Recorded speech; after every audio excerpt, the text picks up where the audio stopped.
From the Library of Archive Key. Carmilla, by Joseph Sheridan Le Fanu. An early fright.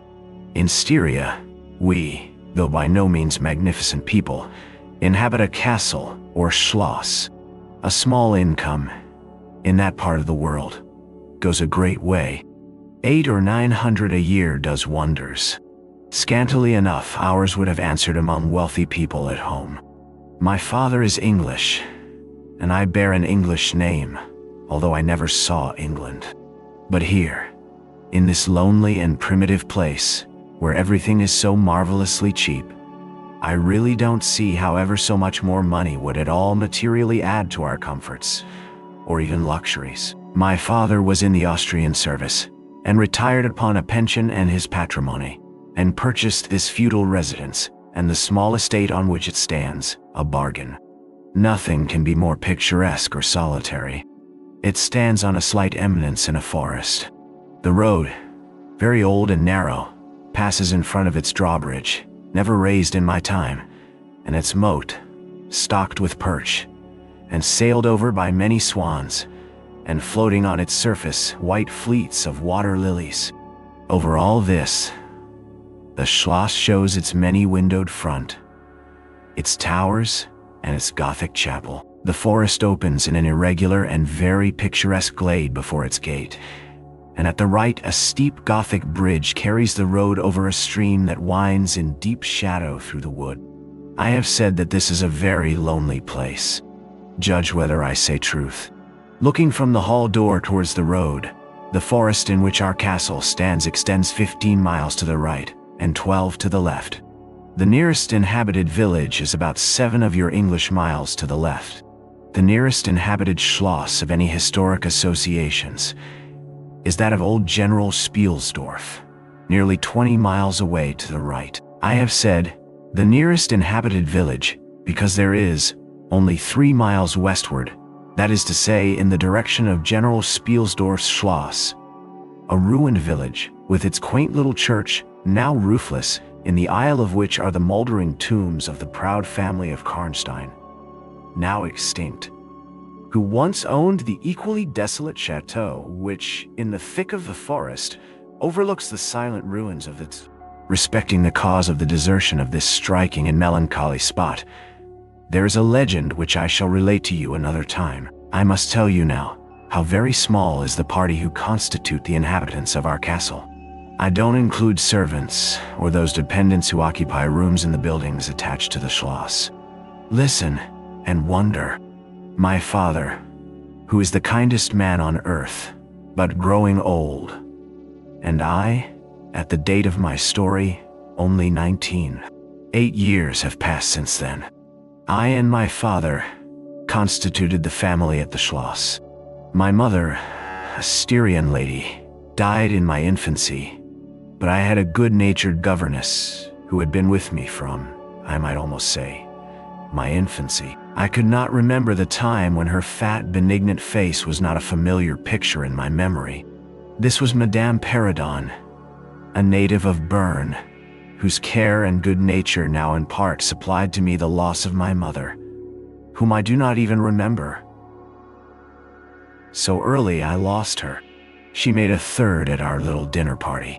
There was a fourth, Mademoiselle de la Fontaine, a lady such as you term, I believe, a finishing governess. She spoke French and German, Madame Perrodon French and broken English, to which my father and I added English, which, partly to prevent its becoming a lost language among us, and partly from patriotic motives, we spoke every day. The consequence was a babel at which strangers used to laugh, and which I shall make no attempt to reproduce in this narrative. And there were 2 or 3 young lady friends besides, pretty nearly of my own age, who were occasional visitors, for longer or shorter terms. And these visits I sometimes returned. These were our regular social resources.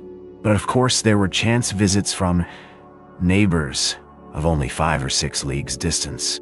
My life was, notwithstanding, rather a solitary one, I can assure you. My gouvernantes had just so much control over me as you might conjecture such sage persons would have in the case of a rather spoiled girl. whose only parent allowed her pretty nearly her own way in everything. The first occurrence in my existence, which produced a terrible impression upon my mind, which, in fact, never has been effaced, was one of the very earliest incidents of my life which I can recollect. Some people will think it so trifling that it should not be recorded here. You will see, however, by and by, why I mention it. The nursery, as it was called, though I had it all to myself, was a large room in the upper story of the castle, with a steep oak roof. I can't have been more than 6 years old when one night I awoke and, looking round the room from my bed, failed to see the nursery maid. Neither was my nurse there, and I thought myself alone. I was not frightened, for I was one of those happy children who are studiously kept in ignorance of ghost stories, of fairy tales, and of all such lore as makes us cover up our heads when the door cracks suddenly, or the flicker of an expiring candle makes the shadow of a bedpost dance upon the wall, nearer to our faces.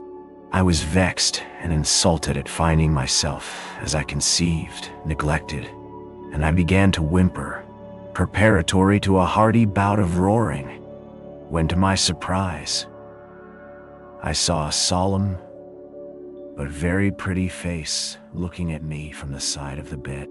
It was that of a young lady who was kneeling, with her hands under the coverlet. I looked at her with a kind of pleased wonder, and ceased whimpering. She caressed me with her hands, and lay down beside me on the bed, and drew me towards her, smiling. I felt immediately delightfully soothed, and fell asleep again. I was wakened by a sensation as if 2 needles ran into my breast very deep at the same moment, and I cried loudly. The lady started back with her eyes fixed on me, and then slipped down upon the floor, and, as I thought, hid herself under the bed. I was now for the first time frightened, and I yelled with all my might and main. Nurse, nursery maid, housekeeper, all came running in, and hearing my story, they made light of it, soothing me all they could meanwhile. But, child as I was, I could perceive that their faces were pale with an unwonted look of anxiety, and I saw them look under the bed, and about the room, and peep under tables and pluck open cupboards, and the housekeeper whispered to the nurse, "Lay your hand along that hollow in the bed. Someone did lie there, so sure as you did not. The place is..." I remember the nursery maid petting me, and all 3 examining my chest, where I told them I felt the puncture, and pronouncing that there was no sign visible that any such thing had happened to me. The housekeeper and the 2 other servants who were in charge of the nursery remained sitting up all night, and from that time, a servant always sat up in the nursery until I was about 14. I was very nervous for a long time after this. A doctor was called in. He was pallid and elderly. How well I remember his long saturnine face, slightly pitted with smallpox, and his chestnut wig. For a good while, every second day, he came and gave me medicine, which of course I hated.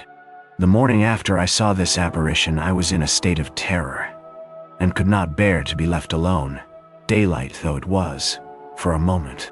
I remember my father coming up and standing at the bedside, and talking cheerfully, and asking the nurse a number of questions, and laughing very heartily at one of the answers, and patting me on the shoulder and kissing me, and telling me not to be frightened, that it was nothing but a dream and could not hurt me. But I was not comforted, for I knew the visit of the strange woman was not a dream, and I was awfully frightened.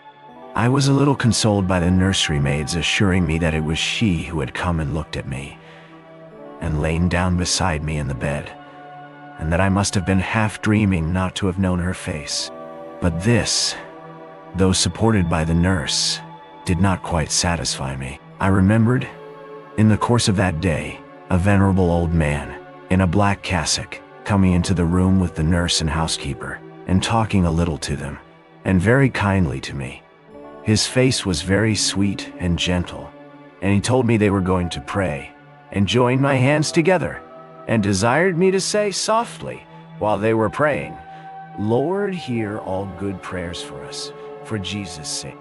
I think these were the very words, for I often repeated them to myself, and my nurse used for years to make me say them in my prayers. I remembered so well the thoughtful, sweet face of that white-haired old man in his black cassock as he stood in that rude, lofty brown room, with the clumsy furniture of a fashion 300 years old about him, and the scanty light entering its shadowy atmosphere through the small lattice. He kneeled, and the three women with him, and he prayed aloud with an earnest, quavering voice for what appeared to me a long time. I forget all my life preceding that event, and for some time after it is all obscure also. But the scenes I have just described stand out vivid as the isolated pictures of the phantasmagoria, surrounded by darkness. To dial a guest. I am now going to tell you something so strange that it will require all your faith in my veracity to believe my story. It is not only true, nevertheless, but truth of which I have been an eyewitness. It was a sweet summer evening, and my father asked me, as he sometimes did, to take a little ramble with him along that beautiful forest vista which I have mentioned as lying in front of the Schloss. "General Spielsdorf cannot come to us so soon as I had hoped," said my father, as we pursued our walk. "He was to have paid us a visit of some weeks, and we had expected his arrival next day. He was to have brought with him a young lady, his niece and ward, Mademoiselle Reinfeldt, whom I had never seen, but whom I had heard described as a very charming girl, and in whose society I had promised myself many happy days. I was more disappointed than a young lady living in a town or a bustling neighborhood can possibly imagine. This visit, and the new acquaintance it promised, had furnished my daydream for many weeks. "And how soon does he come?" I asked. "Not till autumn. Not for 2 months, I dare say," he answered. "And I am very glad now, dear, that you never knew Mademoiselle Reinfeldt." "And why?" I asked, both mortified and curious. "Because the poor young lady is dead," he replied. "I quite forgot I had not told you, but you were not in the room when I received the General's letter this evening." I was very much shocked. General Spielsdorf had mentioned in his first letter, 6 or 7 weeks before, that she was not so well as he would wish her. But there was nothing to suggest the remotest suspicion of danger. "Here is the General's letter," he said, handing it to me. "I am afraid he is in great affliction. The letter appears to me to have been written very nearly in distraction." We sat down on a rude bench under a group of magnificent lime trees. The sun was setting with all its melancholy splendor behind the sylvan horizon, and the stream that flows beside our home, and passes under the steep old bridge I have mentioned, wound through many a group of noble trees, almost at our feet, reflecting in its current the fading crimson of the sky. General Spielsdorf's letter was so extraordinary, so vehement, and in some places so self-contradictory, that I read it twice over, the second time aloud to my father, and was still unable to account for it, except by supposing that grief had unsettled his mind. It said, "I have lost my darling daughter, for as such I loved her. During the last days of dear Bertha's illness I was not able to write to you. Before then, I had no idea of her danger. I have lost her, and now learn all too late. She died in the peace of innocence, and in the glorious hope of a blessed futurity. The fiend who betrayed our infatuated hospitality has done it all. I thought I was receiving into my house innocence, gaiety, a charming companion for my lost Bertha. Heavens! What a fool have I been! I thank God my child died without a suspicion of the cause of her sufferings. She is gone without so much as conjecturing the nature of her illness, and the accursed passion of the agent of all this misery. I devote my remaining days to tracking and extinguishing a monster. I am told I may hope to accomplish my righteous and merciful purpose.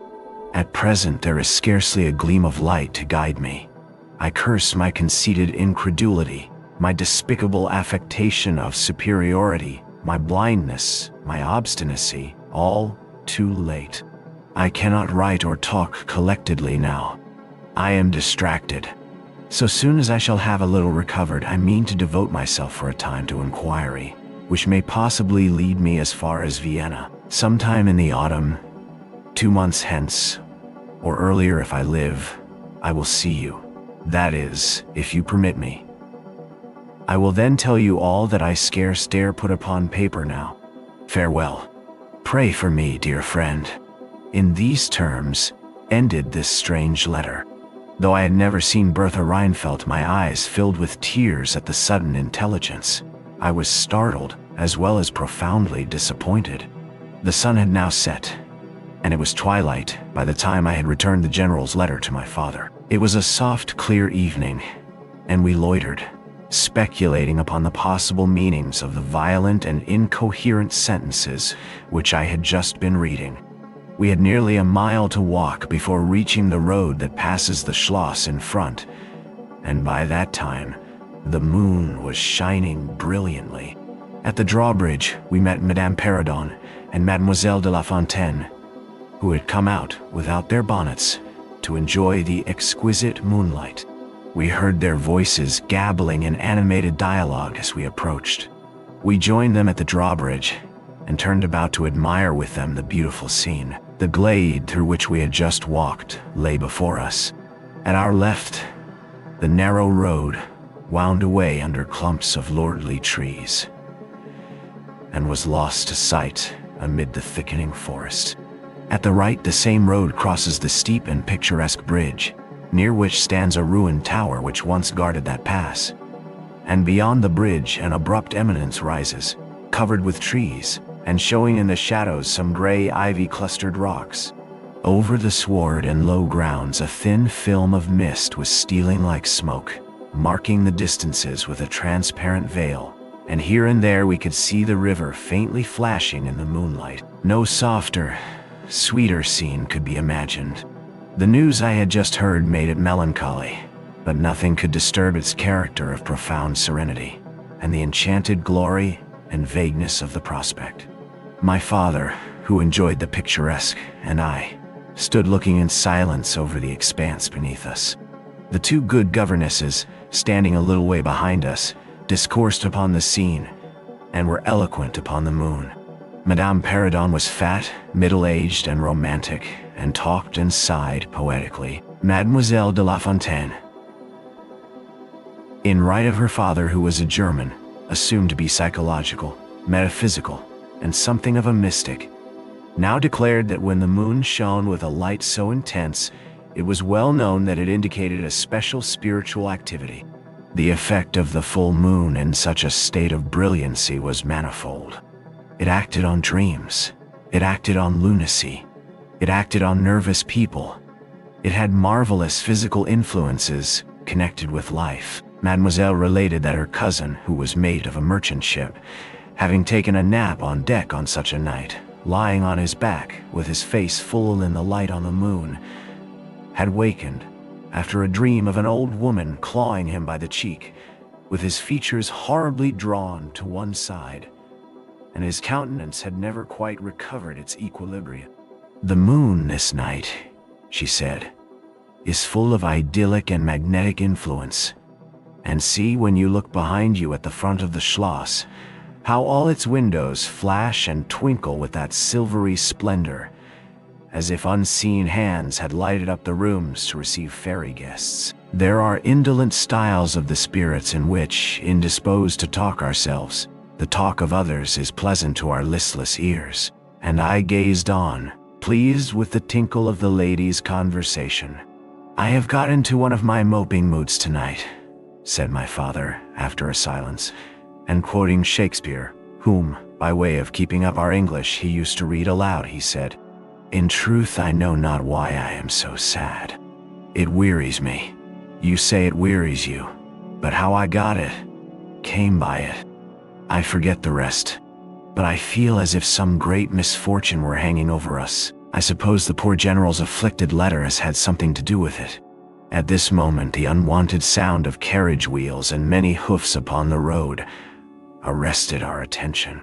They seemed to be approaching from the high ground overlooking the bridge, and very soon the equipage emerged from that point. 2 horsemen first crossed the bridge, then came a carriage drawn by 4 horses, and 2 men rode behind.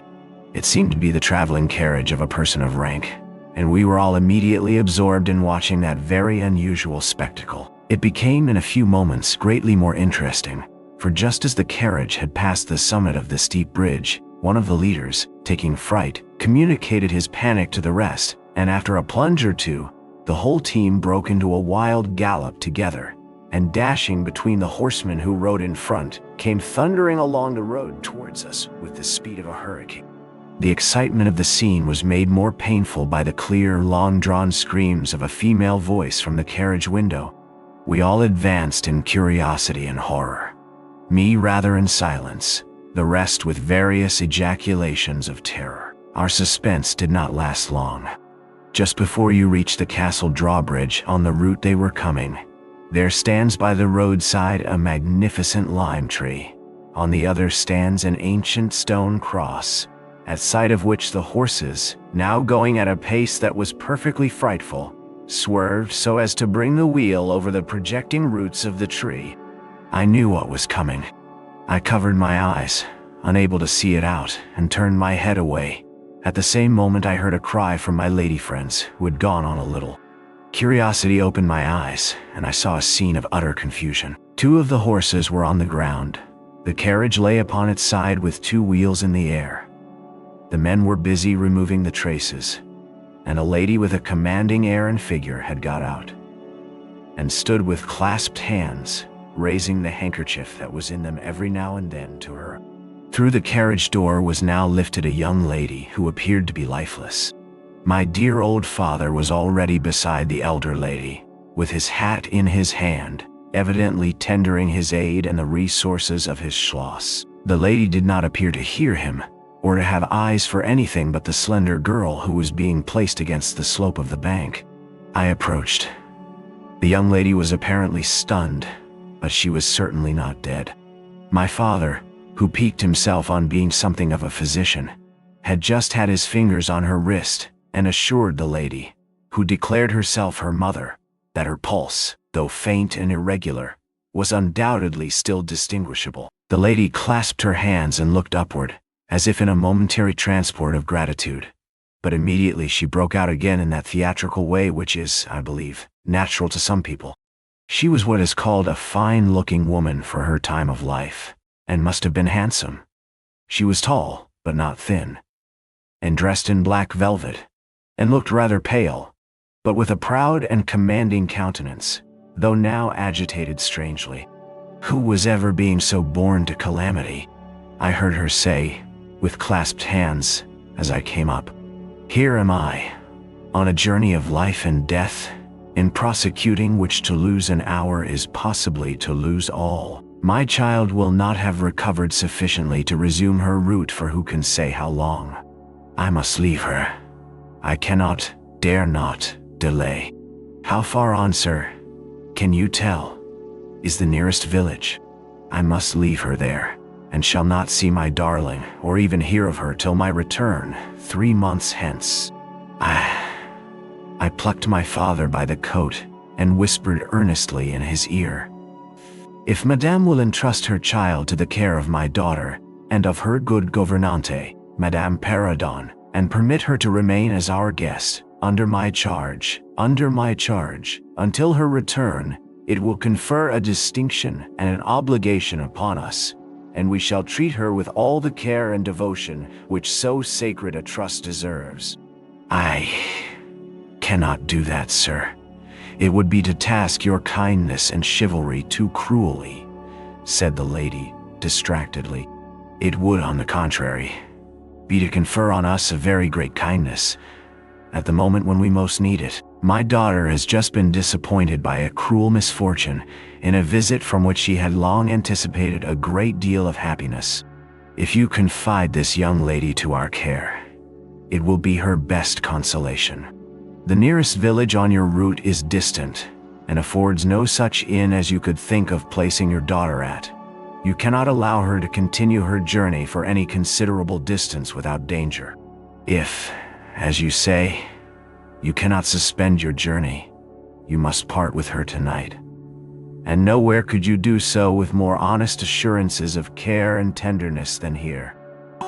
There was something in this lady's air and appearance so distinguished and even imposing, and in her manner so engaging as to impress one, quite apart from the dignity of her equipage, with a conviction that she was a person of consequence. By this time, the carriage was replaced in its upright position, and the horses, quite tractable, in the traces again. The lady threw on her daughter a glance which I fancied was not quite so affectionate as one might have anticipated from the beginning of the scene. Then she beckoned slightly to my father and withdrew 2 or 3 steps with him out of hearing, and talked to him with a fixed and stern countenance, not at all like that with which she had hitherto spoken. I was filled with wonder that my father did not seem to perceive the change, and also unspeakably curious to learn what it could be that she was speaking, almost in his ear, with so much earnestness and rapidity. 2 or 3 minutes at most, I think she remained thus employed. Then she turned, and a few steps brought her to where her daughter lay, supported by Madame Perrodon. She kneeled beside her for a moment and whispered, as Madame supposed, a little benediction in her ear. Then hastily kissing her, she stepped into her carriage. The door was closed, the footmen in stately liveries jumped up behind, the outriders spurred on, the postilions cracked their whips, the horses plunged and broke suddenly into a furious canter that threatened soon again to become a gallop, and the carriage whirled away full at the same rapid pace. 3. We compare notes. We followed the cortege with our eyes until it was swiftly lost to sight in the misty wood, and the very sound of the hoofs and the wheels died away in the silent night air. Nothing remained to assure us that the adventure had not been an illusion of a moment, but the young lady, who just at that moment opened her eyes. I could not see, for her face was turned from me, but she raised her head, evidently looking about her, and I heard a very sweet voice ask complainingly, "Where is Mamma?" Our good Madame Perrodon answered tenderly, and added some comfortable assurances. I then heard her ask, "Where am I? What is this place?" And after that she said, "I don't see the carriage. And Matska, where is she?" Madame answered all her questions insofar as she understood them, and gradually the young lady remembered how the misadventure came about, and was glad to hear that no one in, or in attendance on, the carriage was hurt. And on learning that her mamma had left her here till her return in about 3 months, she wept. I was going to add my consolations to those of Madame Perrodon, when Mademoiselle de La Fontaine placed her hand upon my arm, saying, "Don't approach, one at a time is as much as she can at present converse with. A very little excitement would possibly overpower her now. As soon as she is comfortably in bed," I thought, "I will run up to her room and see her." My father in the meantime had sent a servant on horseback for the physician, who lived about 2 leagues away, and a bedroom was being prepared for the young lady's reception. The stranger now rose, and leaning on Madame's arm, walked slowly over the drawbridge and into the castle gate. In the hall, servants waited to receive her, and she was conducted forthwith to her room. The room we usually sat in, as our drawing room is long, having 4 windows, that looked over the moat and drawbridge, upon the forest scene I have just described. It is furnished in old carved oak, with large carved cabinets, and the chairs are cushioned with crimson Utrecht velvet. The walls are covered with tapestry, and surrounded with great gold frames, the figures being as large as life, in ancient and very curious costume, and the subjects represented are hunting, hawking, and generally festive. It is not too stately to be extremely comfortable. And here we had our tea, for with his usual patriotic leanings, he insisted that the national beverage should make its appearance regularly with our coffee and chocolate. We sat here this night, and with candles lighted, were talking over the adventure of the evening. Madame Perrodon and Mademoiselle de La Fontaine were both of our party, The young stranger had hardly lain down in her bed when she sank into a deep sleep, and those ladies had left her in the care of a servant. "How do you like our guest?" I asked as soon as Madame entered. "Tell me all about her." "I like her extremely," answered Madame. "She is, I almost think, the prettiest creature I ever saw. And such a sweet voice," added Madame Perrodon. "Did you remark a woman in the carriage, after it was set up again, who did not get out?" inquired Mademoiselle. "But only looked from the window?" "No, we had not seen her." Then she described a hideous black woman with a sort of colored turban on her head, and who was gazing all the time from the carriage window, nodding and grinning derisively towards the ladies, with gleaming eyes and large white eyeballs, and her teeth set as if in fury. "Did you remark what an ill-looking pack of men the servants were?" asked Madame. "Yes," said my father, who had just come in. "Ugly, hangdog-looking fellows as ever I beheld in my life. I hope they mayn't rob the poor lady in the forest. They are clever rogues, however. They got everything to rights in a minute. Oh, I dare say they are worn out with too long traveling," said Madame. "Besides looking wicked, their faces were so strangely lean and dark and sullen. I am very curious, I own." "I don't think she will," said my father, with a mysterious smile and a little nod of his head, as if he knew more about it than he cared to tell us. This made us all the more inquisitive as to what had passed between him and the lady in the black velvet, in the brief but earnest interview that had immediately preceded her departure. We were scarcely alone when I entreated him to tell me. He did not need much pressing. "There is no particular reason why I should not tell you. She expressed a reluctance to trouble us with the care of her daughter, saying she was in delicate health and nervous, but not subject to any kind of seizure." "Ah!" I interpolated. It was so unnecessary. "At all events it was said," he laughed. "And as you wish to know all that passed, which was indeed very little, I tell you." She then said, "I am making a long journey of vital importance." She emphasized the word. "Rapid and secret." She spoke very pure French. When she said the word secret, she paused for a few seconds, looking sternly, her eyes fixed on mine. "I fancy she makes a great point of that. You saw how quickly she was gone. I hope I have not done a very foolish thing in taking charge of the young lady." For my part, I was delighted. I was longing to see and talk to her, and only waiting till the doctor should give me leave. You, who live in towns, can have no idea how great an event the introduction of a new friend is in such a solitude as surrounded us. The doctor did not arrive till nearly 1 o'clock, but I could no more have gone to my bed and slept than I could have overtaken, on foot, the carriage in which the princess in black velvet had driven away. When the physician came down to the drawing room, it was to report very favorably upon his patient. She was now sitting up, her pulse quite regular, apparently perfectly well. She had sustained no injury, and the little shock to her nerves had passed away quite harmlessly. There could be no harm certainly in my seeing her, if we both wished it. And with this permission I sent forthwith to know whether she would allow me to visit her for a few minutes in her room. The servant returned immediately to say that she desired nothing more. You may be sure I was not long in availing myself of this permission. Our visitor lay in one of the handsomest rooms in the Schloss.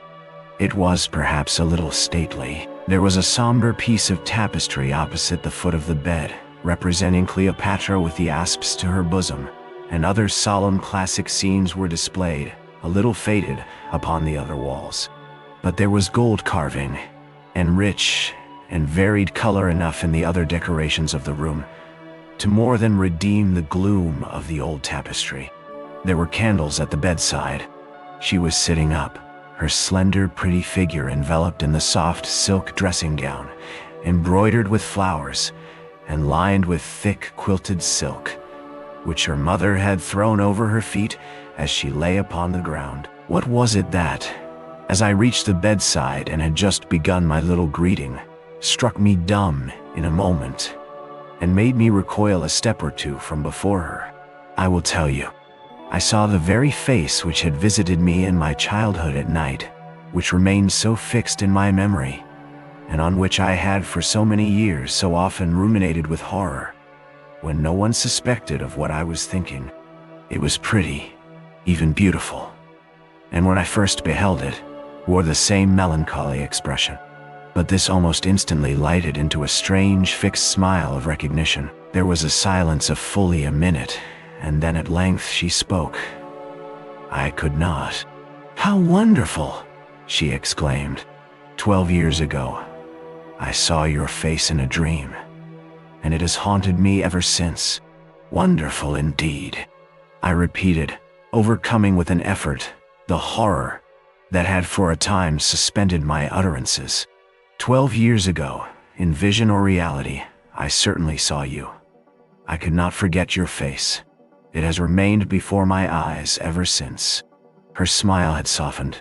Whatever I had fancied strange in it was gone, and it and her dimpling cheeks were now delightfully pretty and intelligent. I felt reassured, and continued more in the vein which hospitality indicated, to bid her welcome, and to tell her how much pleasure her accidental arrival had given us all, and especially what a happiness it was to me.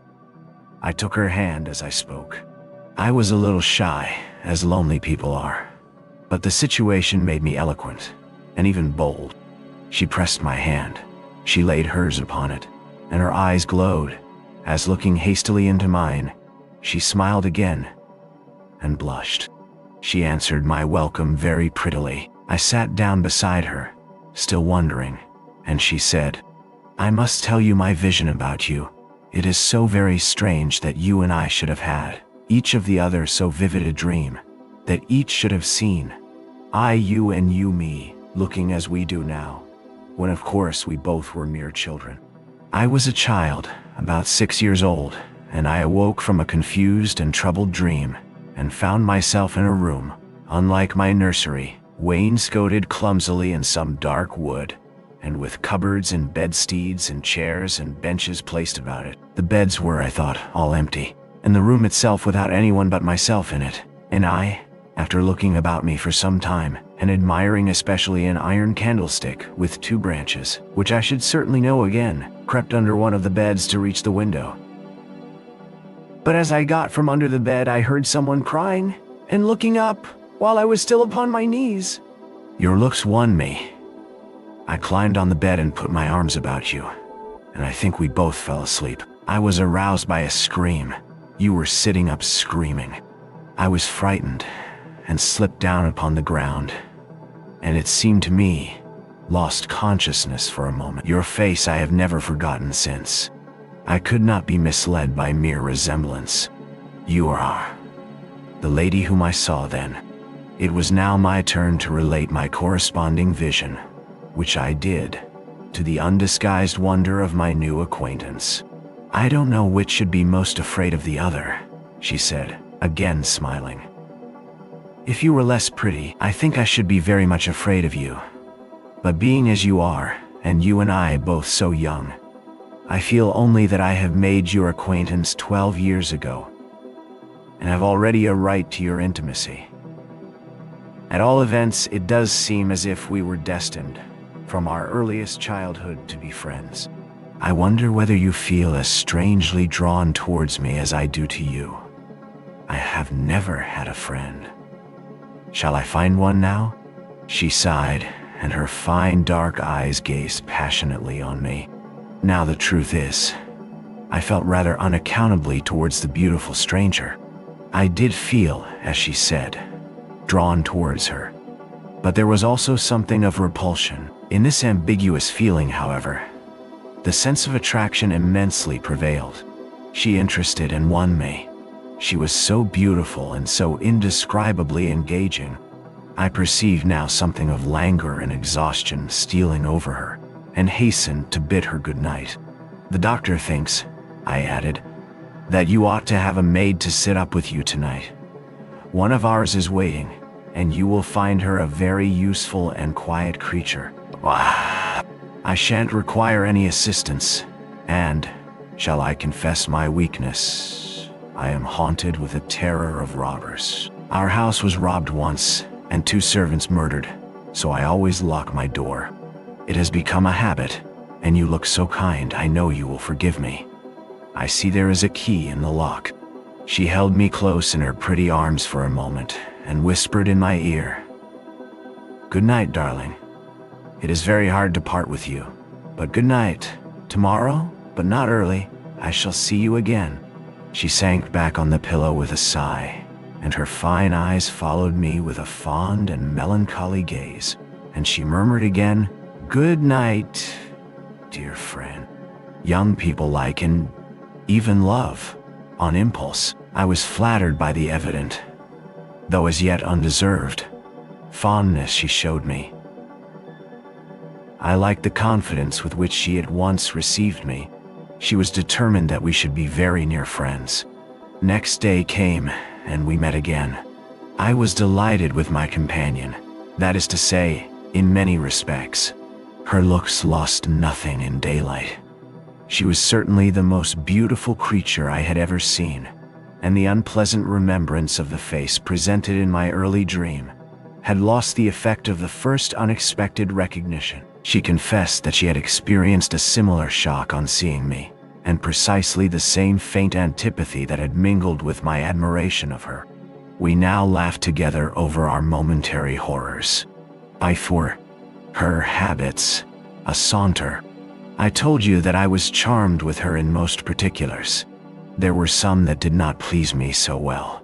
She was above the middle height of women. I shall begin by describing her. She was slender and wonderfully graceful, except that her movements were languid, very languid. Indeed, there was nothing in her appearance to indicate an invalid. Her complexion was rich and brilliant. Her features were small and beautifully formed. Her eyes large, dark, and lustrous. Her hair was quite wonderful. I never saw hair so magnificently thick and long when it was down about her shoulders. I have often placed my hands under it, and laughed with wonder at its weight. It was exquisitely fine and soft, and in color a rich, very dark brown, with something of gold. I loved to let it down, tumbling with its own weight, as, in her room, she lay back in her chair talking in her sweet low voice. I used to fold and braid it, and spread it out and play with it. Heavens, if I had but known all! I said there were particulars which did not please me. I have told you that her confidence won me the first night I saw her, but I found that she exercised with respect to herself, her mother, her history, everything in fact connected with her life, plans, and people, an ever-wakeful reserve. I dare say I was unreasonable. Perhaps I was wrong. I dare say I ought to have respected the solemn injunction laid upon my father by the stately lady in black velvet. But curiosity is a restless and unscrupulous passion, and no one girl can endure, with patience, that hers should be baffled by another. What harm could it do anyone to tell me what I so ardently desired to know? Had she no trust in my good sense or honor? Why would she not believe me when I assured her, so solemnly, that I would not divulge one syllable of what she told me to any mortal breathing? There was a coldness, it seemed to me, beyond her years, in her smiling, melancholy, persistent refusal to afford me the least ray of light. I cannot say we quarreled upon this point, for she would not quarrel upon any. It was, of course, very unfair of me to press her, very ill-bred, but I really could not help it. And I might just as well have let it alone. What she did tell me amounted, in my unconscionable estimation, it was all summed up in 3 very vague disclosures. First, her name was Carmilla. Second, her family was very ancient and noble. Third, her home lay in the direction of the west. She would not tell me the name of her family, nor their armorial bearings, nor the name of their estate, nor even that of the country they lived in. You are not to suppose that I worried her incessantly on these subjects.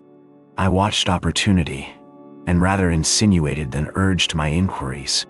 Once or twice, indeed, I did attack her more directly, but no matter what my tactics, Utter failure was invariably the result. Reproaches and caresses were all lost upon her. But I must add this, that her evasion was conducted with so pretty a melancholy and deprecation, with so many, and even passionate declarations of her liking for me, and trust in my honor, and with so many promises, that I should at last know all, that I could not find it in my heart long to be offended with her. She used to place her pretty arms about my neck, draw me to her, and laying her cheek to mine, murmur with her lips near my ear, "Dearest, your little heart is wounded. Think me not cruel because I obey the irresistible law of my strength and weakness. In the rapture of my enormous humiliation, I live in your warm life, and you shall die, sweetly die, into mine. I cannot help it, as I draw near to you. You, in your turn, will draw near to others, and learn the rapture of that cruelty, which yet is love. So for a while, seek to know no more of me and mine, but trust me with all your loving spirit." And when she had spoken such a rhapsody, she would press me more closely in her trembling embrace, and her lips in soft kisses gently glow upon my cheek. Her agitations and her language were unintelligible to me. From these foolish embraces, which were not of very frequent occurrence, I must allow, I used to wish to extricate myself. But my energies seemed to fail me. Her murmured words sounded like a lullaby in my ear, and soothed my resistance into a trance, from which I only seemed to recover myself when she withdrew her arms. In these mysterious moods I did not like her. I experienced a strange, tumultuous excitement that was pleasurable, ever and anon, mingled with a vague sense of fear and disgust. I had no distinct thoughts about her while such scenes lasted, but I was conscious of a love growing into adoration, and also of abhorrence.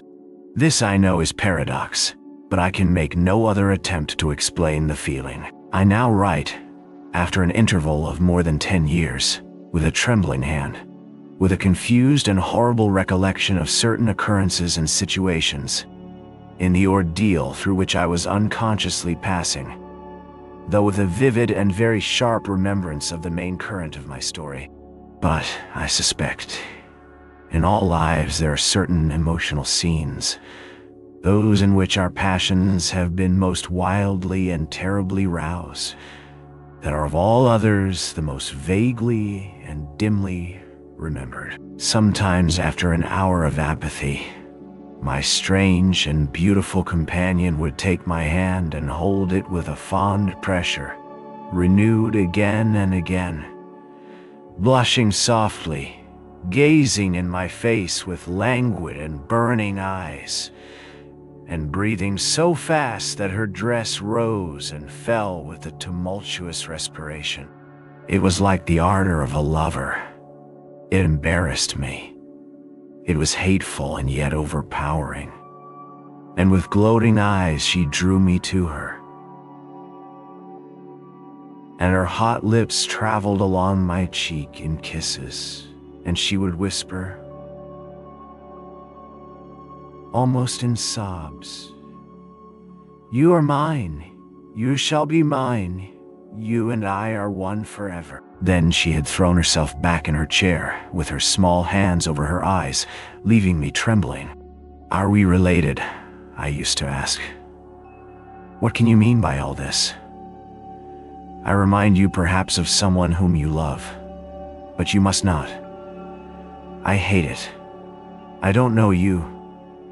I don't know myself when you look so and talk so." She used to sigh at my vehemence, then turn away and drop my hand. Respecting these very extraordinary manifestations, I strove in vain to form any satisfactory theory. I could not refer them to affectation or trick. It was unmistakably the momentary breaking out of suppressed instinct and emotion. Was she, notwithstanding her mother's volunteered denial, subject to brief visitations of insanity? Or was there here a disguise and a romance? I had read in old storybooks of such things. What if a boyish lover had found his way into the house and sought to prosecute his suit in masquerade, with the assistance of a clever old adventuress. But there were many things against this hypothesis, highly interesting as it was to my vanity. I could boast of no little attention such as masculine gallantry delights to offer. Between these passionate moments, there were long intervals of commonplace, of gaiety, of brooding melancholy, during which, except that I detected her eyes so full of melancholy fire, following me, at times I might have been as nothing to her. Except in these brief periods of mysterious excitement, her ways were girlish, and there was always a languor about her, quite incompatible with a masculine system in a state of health. In some respects her habits were odd, perhaps not so singular in the opinion of a town lady like you, as they appeared to us rustic people. She used to come down very late, generally not till 1 o'clock. She would then take a cup of chocolate, but eat nothing. We then went out for a walk, which was a mere saunter, and she seemed, almost immediately, exhausted, and either returned to the Schloss or sat on one of the benches that were placed, here and there, among the trees. This was a bodily languor in which her mind did not sympathize. She was always an animated talker, and very intelligent. She sometimes alluded for a moment to her own home, or mentioned an adventure or situation, or an early recollection, which indicated a people of strange manners, and described customs of which we knew nothing. I gathered from these chance hints that her native country was much more remote than I had at first fancied. As we sat thus one afternoon under the trees, a funeral passed us by. It was that of a pretty young girl whom I had often seen, the daughter of one of the rangers of the forest. The poor man was walking behind the coffin of his darling. She was his only child, and he looked quite heartbroken. Peasants walking 2 and 2 came behind. They were singing a funeral hymn. I rose to mark my respect as they passed, and joined in the hymn they were very sweetly singing. My companion shook me a little roughly, and I turned surprised. She said brusquely, "Don't you perceive how discordant that is?" "I think it very sweet, on the contrary," I answered, vexed at the interruption, and very uncomfortable, lest the people who composed the little procession should observe and resent what was passing. I resumed, therefore, instantly, and was again interrupted. "You pierce my ears," said Carmilla almost angrily, and stopping her ears with her tiny fingers. "Besides, how can you tell that your religion and mine are the same? Your forms wound me, and I hate funerals. What a fuss! Why, you must die. Everyone must die. And all are happier when they do. Come on." "Ah, nay." She's the poor girl who fancied she saw a ghost a fortnight ago, and has been dying ever since, till yesterday, when she expired. "Tell me nothing about ghosts. I shan't sleep tonight if you do. I hope there is no plague or fever coming. All this looks very like it," I continued. "The swineherd's young wife died only a week ago, and she thought something seized her by the throat as she lay in her bed, and nearly strangled her. Papa says such horrible fancies do accompany some forms of fever. She was quite well the day before. She sank afterwards and died before a week. Well, her funeral is over, I hope, and her hymn sung, and our ears shan't be tortured with that discordant jargon. It has made me nervous. Sit down here, beside me. Sit close, hold my hand, press it hard, harder." We had moved a little back and had come to another seat. She sat down. Her face underwent a change that alarmed and even terrified me for a moment. It darkened and became horribly livid. Her teeth and hands were clenched, and she frowned and compressed her lips, while she stared down upon the ground at her feet, and trembled all over with a continued shudder as irrepressible as ague. All her energies seemed strained to suppress a fit, with which she was then breathlessly tugging, and at length a low convulsive cry of suffering broke from her, and gradually the hysteria subsided. "There! That comes of strangling people with hymns," she said at last. Hold me still. It is passing away. And so gradually it did, and perhaps to dissipate the somber impression which the spectacle had left upon me, she became unusually animated and chatty. And so we got home. This was the first time I had seen her exhibit any definable symptoms of that delicacy of health which her mother had spoken of. It was the first time also I had seen her exhibit anything like temper. Both passed away like a summer cloud, and never but once afterwards did I witness on her part a momentary sign of anger. I will tell you how it happened. She and I were looking out of one of the long drawing-room windows when there entered the courtyard, over the drawbridge, a figure of a wanderer whom I knew very well. He used to visit the Schloss, generally twice a year. It was the figure of a hunchback with the sharp lean features that generally accompany deformity.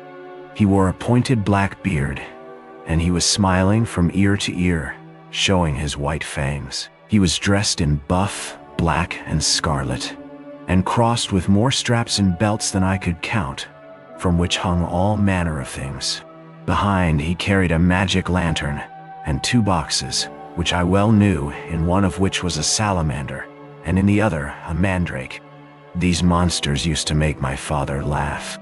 They were compounded of parts of monkeys, parrots, squirrels, fish, and hedgehogs, dried and stitched together with great neatness and startling effect. He had a fiddle, a box of conjuring apparatus, a pair of foils and masks attached to his belt, several other mysterious cases dangling about him, and a black staff with copper ferrules in his hand. His companion was a rough spare dog that followed at his heels, but stopped short, suspiciously, at the drawbridge, and in a little while began to howl dismally. In the meantime, the mountebank, standing in the midst of the courtyard, raised his grotesque hat and made us a very ceremonious bow, paying his compliments very volubly in execrable French, and German not much better. Then, disengaging his fiddle, he began to scrape a lively air, to which he sang with a merry discord, dancing with ludicrous airs and activity that made me laugh, in spite of the dog's howling. Then he advanced to the window with many smiles and salutations, and his hat in his left hand, his fiddle under his arm, and with a fluency that never took breath, he gabbled a long advertisement of all his accomplishments, and the resources of the various arts which he placed at our service, and the curiosities and entertainments which it was in his power, at our bidding, to display. Will your ladyships be pleased to buy an amulet against the umpire, which is going like the wolf, I hear, through these woods, he said, dropping his hat on the pavement. They are dying of it right and left, and here is a charm that never fails. Only pinned to the pillow, and you may laugh in his face. These charms consisted of oblong slips of vellum with cabalistic ciphers and diagrams upon them. Carmilla instantly purchased one, and so did I. He was looking up, and we were smiling down upon him, amused. At least, I can answer for myself. His piercing black eye, as he looked up in our faces, seemed to detect something that fixed for a moment his curiosity. In an instant he unrolled a leather case, full of all manner of odd little steel instruments. "See here, my lady," he said, displaying it and addressing me. "I profess, among other things less useful, the art of dentistry." "Plague take the dog," he interpolated. "Silence, beast. He howls so that your ladyships can scarcely hear a word. Your noble friend, the young lady at your right, has the sharpest tooth. Long, thin, pointed, like an awl, like a needle. Ha, ha! With my sharp and long sight, as I look up, I have seen it distinctly. Now if it happens to hurt the young lady, and I think it must, is the young lady displeased? Have I been too bold? Have I offended her?" The young lady, indeed, looked very angry as she drew back from the window. "How dares that mountebank insult us so? Where is your father? I shall demand redress from him. My father would have had the wretch tied up to the pump and flogged with a cart whip and burnt to the bones with the cattle brand." She retired from the window a step or two, and sat down, and had hardly lost sight of the offender, when her wrath subsided as suddenly as it had risen, and she gradually recovered her usual tone, and seemed to forget the little hunchback and his follies. My father was out of spirits that evening. On coming in, he told us that there had been another case very similar to the two fatal ones which had lately occurred. The sister of a young peasant on his estate, only a mile away, was very ill, had been, as she described it, attacked very nearly in the same way, and was now slowly but steadily sinking. All this, said my father, is strictly referable to natural causes. These poor people infect one another with their superstitions, and so repeat in imagination the images of terror that have infested their neighbors. But that very circumstance frightens one horribly, said Carmilla. How so? Inquired my father. I am so afraid of fancying I see such things. I think it would be as bad as reality. We are in God's hands. Nothing can happen without his permission, and all will end well for those who love him. The doctor said he would come here today, said my father after a silence. I want to know what he thinks about it, and what he thinks we had better do. Doctors never did me any good, said Carmilla. Then you have been ill? I asked. More ill than ever you were, she answered. Long ago? Yes, a long time. I suffered from this very illness, but I forget all but my pain and weakness, and they were not so bad as are suffered in other diseases. You were very young then. I dare say, let us talk no more of it. You would not wound a friend. She looked languidly in my eyes, and passed her arm round my waist lovingly, and led me out of the room. My father was busy over some papers near the window. Why does your papa like to frighten us? Said the pretty girl with a sigh and a little shudder. He doesn't, dear Carmilla. It is the very furthest thing from his mind. Are you afraid, dearest? I should be very much if I fancied there was any real danger of my being attacked as those poor people were. You are afraid to die. Yes, everyone is. But to die as lovers may. To die together, so that they may live together. Girls are caterpillars while they live in the world, to be finally butterflies when the summer comes. But in the meantime, there are grubs and larvae, don't you see? Each with their peculiar propensities, necessities, and structure. So says Monsieur Buffon in his big book, In the Next Room. Later in the day the doctor came, and was closeted with Papa for some time. He was a skillful man. Of 60 and upwards, he wore powder, and shaved his pale face as smooth as a pumpkin. He and Papa emerged from the room together, and I heard Papa laugh and say as they came out, "Well, I do wonder at a wise man like you. What do you say to hippogriffs and dragons?" The doctor was smiling and made answer, shaking his head. "Nevertheless, life and death are mysterious states, and we know little of the resources of either." And so they walked on, and I heard no more. I did not then know what the doctor had been broaching, but I think I guess it now. A wonderful likeness. This evening there arrived from Gratz the grave, dark-faced son of the picture cleaner, with a horse and cart laden with 2 large packing cases, having many pictures in each. It was a journey of 10 leagues, and whenever a messenger arrived at the Schloss from our little capital of Gratz, we used to crowd about him in the hall to hear the news. This arrival created in our secluded quarters quite a sensation. The cases remained in the hall, and the messenger was taken charge of by the servants till he had eaten his supper. Then with assistance, and armed with hammer, ripping chisel and turnscrew, he met us in the hall, where we had assembled to witness the unpacking of the cases. Carmilla sat looking listlessly on, while one after the other the old pictures, nearly all portraits, which had undergone the process of renovation, were brought to light. My mother was of an old Hungarian family, and most of these pictures, which were about to be restored to their places, had come to us through her.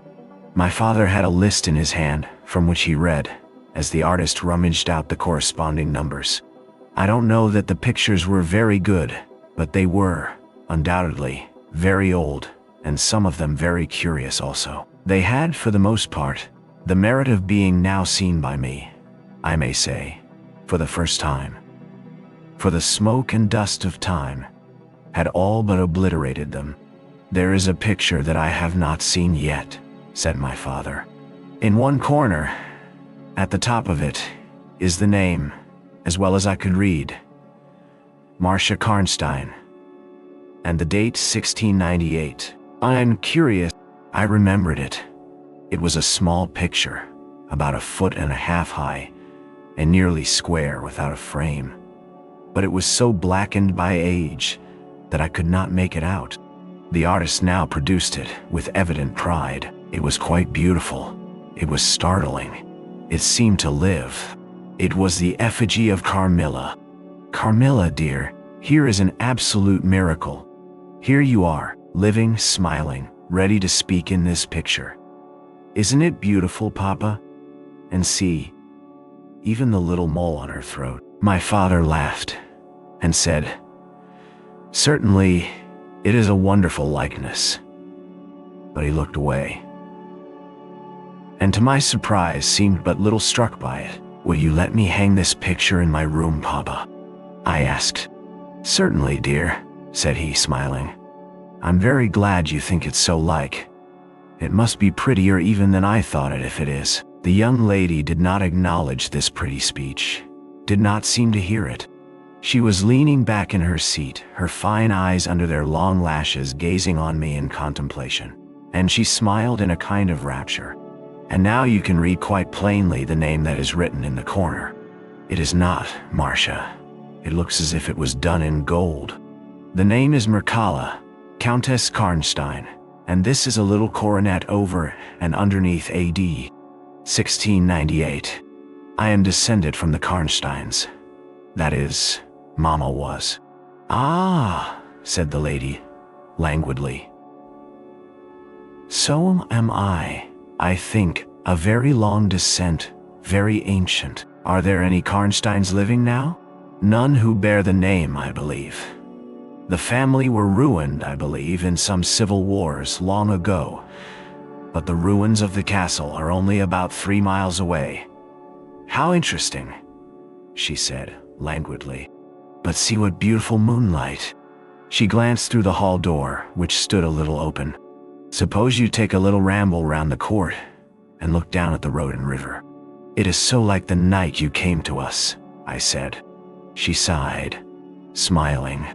She rose, and each with her arm about the other's waist, we walked out upon the pavement. In silence, slowly, we walked down to the drawbridge, where the beautiful landscape opened before us. "And so you were thinking of the night I came here," she almost whispered. "Are you glad I came?" "Delighted, dear Carmilla," I answered. "And you asked for the picture you think like me, to hang in your room," she murmured with a sigh, as she drew her arm closer about my waist and let her pretty head sink upon my shoulder. "How romantic you are, Carmilla," I said. "Whenever you tell me your story, it will be made up chiefly of some one great romance." She kissed me silently. "I am sure, Carmilla, you have been in love. That there is, at this moment, an affair of the heart going on." I have heard. How beautiful she looked in the moonlight. Shy and strange was the look with which she quickly hid her face in my neck and hair, with tumultuous sighs that seemed almost a sob, and pressed in mine a hand that trembled. Her soft cheek was glowing against mine. "Darling, darling," she murmured, "I live in you, and you would die for me. I love you so." I started from her. She was gazing on me with eyes from which all fire, all meaning had flown, and a face colorless and apathetic. "Is there a chill in the air, dear?" she said drowsily. "I almost shiver. Have I been dreaming? Let us come in. Come in. You look ill, Carmilla." "Yes, I will. I'm better now. I shall be quite well in a few minutes." "Yes, do give me a little wine," answered Carmilla, as we approached the door. Let us look again for a moment. It is the last time perhaps I shall see the moonlight with you. How do you feel now, dear Carmilla? Are you really better? I asked. I was beginning to take alarm, lest she should have been stricken with the strange epidemic that they said had invaded the country about us. Papa would be grieved beyond measure, I added, if he thought you were ever so little ill, without immediately letting us know. We have a very skillful doctor near us, the physician who was with Papa today. I'm sure he is. I know how kind you all are. There is nothing ever wrong with me, but a little weakness. People say I am languid. I am incapable of exertion. I can scarcely walk as far as a child of 3 years old. And every now and then the little strength I have falters, and I become as you have just seen me. But after all, I am very easily set up again. In a moment, I am perfectly myself. See how I have recovered.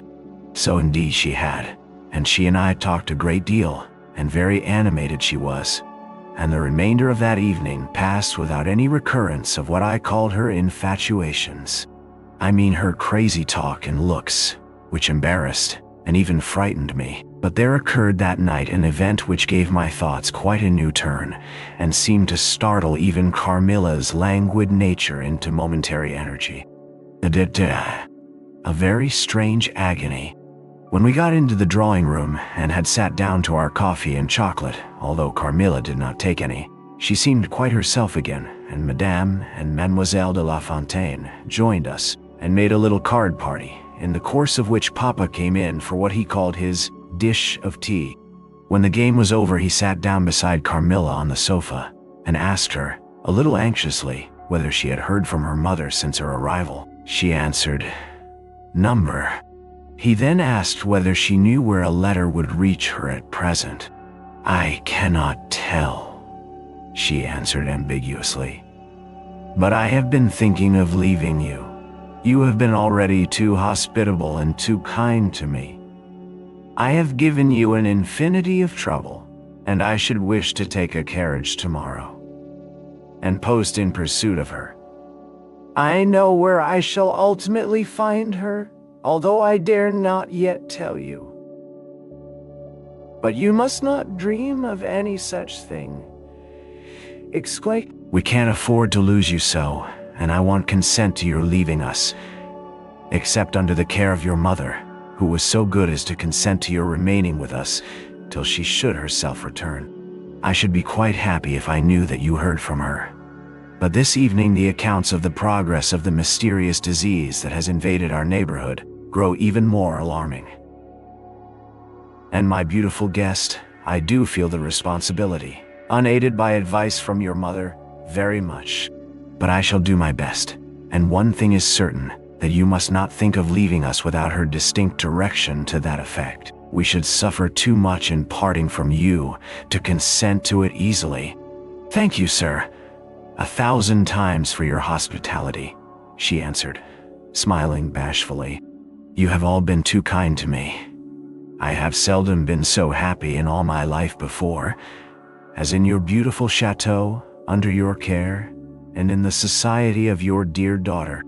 So he gallantly, in his old-fashioned way, kissed her hand, smiling and pleased at her little speech. I accompanied Carmilla as usual to her room, and sat and chatted with her while she was preparing for bed. Do you think, I said at length, that you will ever confide fully in me? She turned around smiling, but made no answer, only continued to smile on me. You won't answer that? I said. You can't answer pleasantly. I ought not to have asked you. You were quite right to ask me that or anything. You do not know how dear you are to me, or you could not think any confidence too great to look for. But I am under vows, no none half so awfully, and I dare not tell my story yet, even to you.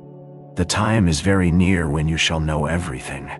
You will think me cruel, very selfish, but love is always selfish. The more ardent, the more selfish. How jealous I am you cannot know. You must come with me, loving me, to death, or else hate me and still come with me. and hating me through death and after. There is no such word as indifference in my apathetic nature. Now, Carmilla, you are going to talk your wild nonsense again, I said hastily. Not I, and full of whims and fancies. For your sake, I'll talk like a sage. Were you ever at a ball? No. How you do run on. What is it like? How charming it must be. I almost forget. It is years ago. I laughed. You are not so old. Your first ball can hardly be forgotten yet. I remember everything about it. With an effort, I see it all.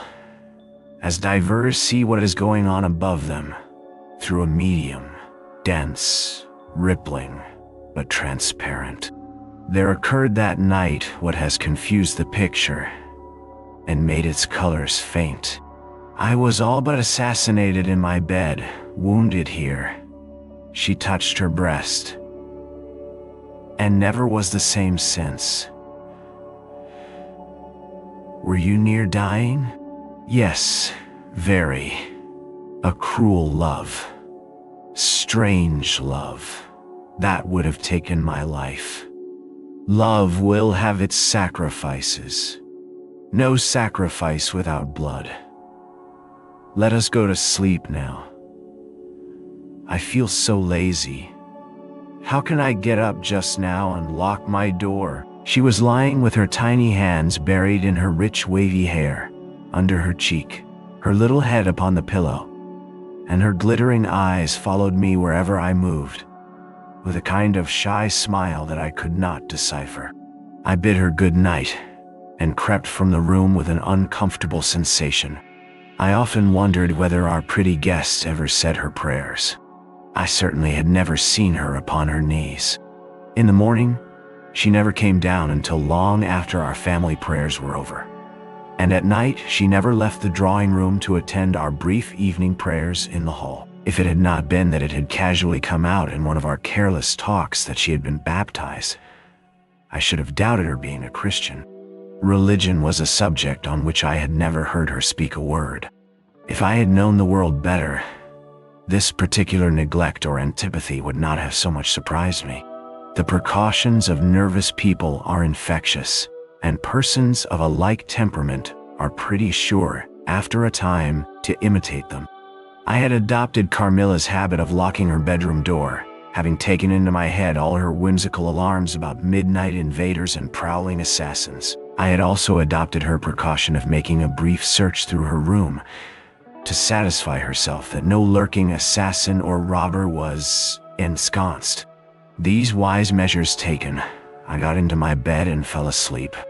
A light was burning in my room. This was an old habit, a very early date, and which nothing could have tempted me to dispense with. Thus fortified, I might take my rest in peace. But dreams come through stone walls, light up dark rooms, or darken light ones, and their persons make their exits and their entrances as they please, and laugh at locksmiths. I had a dream that night. That was the beginning of a very strange agony. I cannot call it a nightmare, for I was quite conscious of being asleep. But I was equally conscious of being in my room, and lying in bed, precisely as I actually was. I saw, or fancied I saw, the room and its furniture just as I had seen it last, except that it was very dark, and I saw something moving round the foot of the bed, which at first I could not accurately distinguish. But I soon saw that it was a sooty black animal that resembled a monstrous cat. It appeared to me about 4 or 5 feet long, for it measured fully the length of the hearthrug as it passed over it, and it continued to eyeing and froing with the lithe, sinister restlessness of a beast in a cage. I could not cry out, although, as you may suppose, I was terrified. Its pace was growing faster, and the room rapidly darker and darker, and at length so dark that I could no longer see anything of it but its eyes. I felt it spring lightly on the bed. The 2 broad eyes approached my face, and suddenly I felt a stinging pain, as if 2 large needles darted, an inch or 2 apart, deep into my breast. I waked with a scream. The room was lighted by the candle that burnt there all through the night. and I saw a female figure standing at the foot of the bed, a little at the right side. It was in a dark, loose dress, and its hair was down and covered its shoulders. A block of stone could not have been more still. There was not the slightest stir of respiration. As I stared at it, the figure appeared to have changed its place and was now nearer the door. Then, close to it, the door opened, and it passed out. I was now relieved and able to breathe and move. My first thought was that Carmilla had been playing me a trick and that I had forgotten to secure my door. I hastened to it and found it locked as usual on the inside. I was afraid to open it. I was horrified. I sprang into my bed and covered my head up in the bedclothes and lay there more dead than alive till morning. FNT. Descending. It would be vain my attempting to tell you the horror with which even now I recall the occurrence of that night. It was no such transitory terror as a dream leaves behind it. It seemed to deepen by time and communicated itself to the room and the very furniture that had encompassed the apparition. I could not bear next day to be alone for a moment. I should have told Papa, but for two opposite reasons. At one time I thought he would laugh at my story, and I could not bear its being treated as a jest. And at another, I thought he might fancy that I had been attacked by the mysterious complaint which had invaded our neighborhood. I had myself no misgiving of the kind, and as he had been rather an invalid for some time, I was afraid of alarming him. I was comfortable enough with my good-natured companions, Madame Perrodon, and the vivacious Mademoiselle La Fontaine. They both perceived that I was out of spirits and nervous, and at length I told them what lay so heavy at my heart. Mademoiselle laughed, but I fancied that Madame Perrodon looked anxious. "By the by," said Mademoiselle, laughing, "the long lime tree walk behind Carmilla's bedroom window is haunted." "Nonsense!" exclaimed Madame, who probably thought the theme rather inopportune. "And who tells that story, my dear?" "Martin says that he came up twice, when the old yard gate was being repaired, before sunrise, and twice saw the same female figure walking down the lime tree avenue.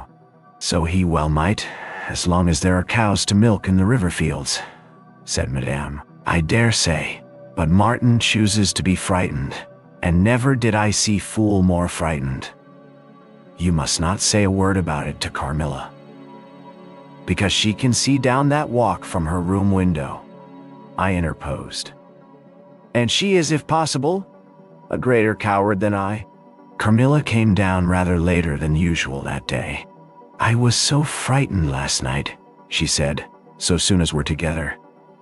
And I am sure I should have seen something dreadful if it had not been for that charm I bought from the poor little hunchback whom I called such hard names. I had a dream of something black coming round my bed, and I awoke in a perfect horror, and I really thought, for some seconds I saw a dark figure near the chimney-piece, but I felt under my pillow for my charm, and the moment my fingers touched it, the figure disappeared, and I felt quite certain, only that I had it by me, that something frightful would have made its appearance, and perhaps throttled me as it did those. "Well, listen to me," I began, and recounted my adventure, at the recital of which she appeared horrified. "And had you the charm near you?" she asked earnestly. "No, I had dropped it into a china vase in the drawing room, but I shall certainly take it with me tonight, as you have so much faith in it. At this distance of time, I cannot tell you, or even understand, how I overcame my horror so effectually as to lie alone in my room that night. I remember distinctly that I pinned the charm to my pillow. I fell asleep almost immediately, and slept even more soundly than usual all night. Next night I passed as well. My sleep was delightfully deep and dreamless, but I wakened with a sense of lassitude and melancholy, which, however, did not exceed a degree that was almost luxurious. "Well, I told you so," said Carmilla. "When I described my quiet sleep, I had such delightful sleep myself last night. I pinned the charm to the breast of my nightdress. It was too far away the night before. I am quite sure it was all fancy, except the dreams. I used to think that evil spirits made dreams, but our doctor told me it is no such thing. Only a fever passing. And what do you think the charm is? Said I. It has been fumigated or immersed in some drug, and is an antidote against the malaria, she answered. Then it acts only on the body. Certainly. You don't suppose that evil spirits are frightened by bits of ribbon or the perfumes of a druggist's shop? No, these complaints, wandering in the air, begin by trying the nerves, and so infect the brain. But before they can seize upon you, the antidote repels them. That I am sure is what the charm has done for us. It is nothing magical. It is simply natural. I should have been happier if I could have quite agreed with Carmilla, but I did my best, and the impression was a little losing its force. For some nights, I slept profoundly, but still every morning I felt the same lassitude, and a languor weighed upon me all day. I felt myself a changed girl. A strange melancholy was stealing over me, a melancholy that I would not have interrupted. Dim thoughts of death began to open, and an idea that I was slowly sinking took gentle and, somehow, not unwelcome possession of me. If it was sad, the tone of mind which this induced was also sweet. Whatever it might be, my soul acquiesced in it. I would not admit that I was ill. I would not consent to tell my papa, or to have the doctor sent for. Carmilla became more devoted to me than ever, and her strange paroxysms of languid adoration more frequent. She used to gloat on me with increasing ardor the more my strength and spirits waned. This always shocked me like a momentary glare of insanity. Without knowing it, I was now in a pretty advanced stage of the strangest illness under which mortal ever suffered. There was an unaccountable fascination in its earlier symptoms that more than reconciled me to the incapacitating effect of that stage of the malady. This fascination increased for a time, until it reached a certain point when gradually a sense of the horrible mingled itself with it, deepening, as you shall hear, until it discolored and perverted the whole state of my life. The first change I experienced was rather agreeable. It was very near the turning point from which began the descent of Avernus. Certain vague and strange sensations visited me in my sleep. The prevailing one was of that pleasant, peculiar cold thrill which we feel in bathing, when we move against the current of a river. This was soon accompanied by dreams that seemed interminable, and were so vague that I could never recollect their scenery and persons, or any one connected portion of their action. But they left an awful impression, and a sense of exhaustion, as if I had passed through a long period of great mental exertion and danger. After all these dreams, there remained on waking a remembrance of having been in a place very nearly dark, and of having spoken to people whom I could not see, and especially of one clear voice, of a female's, very deep, that spoke as if at a distance, slowly, and producing always the same sensation of indescribable solemnity and fear. Sometimes there came a sensation as if a hand was drawn softly along my cheek and neck. Sometimes it was as if warm lips kissed me, and longer and more lovingly as they reached my throat. But there the caress fixed itself. My heart beat faster. My breathing rose and fell rapidly and full drawn. A sobbing that rose into a sense of strangulation supervened and turned into a dreadful convulsion in which my senses left me, and I became unconscious. It was now 3 weeks since the commencement of this unaccountable state. My sufferings had, during the last week, told upon my appearance. I had grown pale, my eyes were dilated and darkened underneath, and the languor which I had long felt began to display itself in my countenance. My father asked me often whether I was ill, but, with an obstinacy which now seems to me unaccountable, I persisted in assuring him that I was quite well. In a sense, this was true. I had no pain. I could complain of no bodily derangement. My complaint seemed to be one of the imagination or the nerves, and, horrible as my sufferings were, I kept them, with a morbid reserve, very nearly to myself. It could not be that terrible complaint which the peasants called the upire, for I had now been suffering for 3 weeks, and they were seldom ill for much more than 3 days, when death put an end to their miseries. Carmilla complained of dreams and feverish sensations, but by no means of so alarming a kind as mine. I say that mine were extremely alarming. Had I been capable of comprehending my condition, I would have invoked aid and advice on my knees. The narcotic of an unsuspected influence was acting upon me, and my perceptions were benumbed.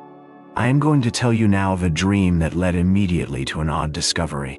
One night, instead of the voice I was accustomed to hear in the dark, I heard one, sweet and tender, and at the same time terrible, which said, "Your mother warns you to beware of the assassin." At the same time, a light unexpectedly sprang up, and I saw Carmilla standing near the foot of my bed in her white nightdress, bathed from her chin to her feet in one great stain of blood. I wakened with a shriek, possessed with the one idea that Carmilla was being murdered. I remember springing from my bed, and my next recollection is that of standing on the lobby, crying for help.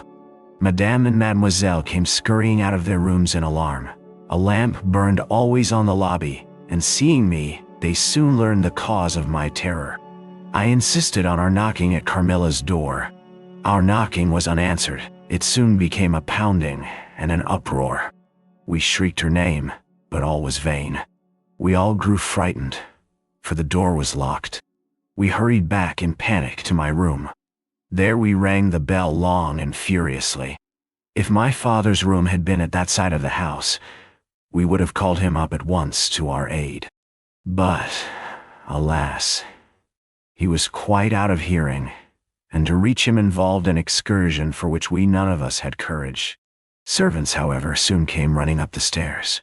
I had got on my dressing gown and slippers meanwhile, and my companions were already similarly furnished. Recognizing the voices of the servants on the lobby, we sallied out together, and having renewed as fruitlessly our summons at Carmilla's door, I ordered the men to force the lock.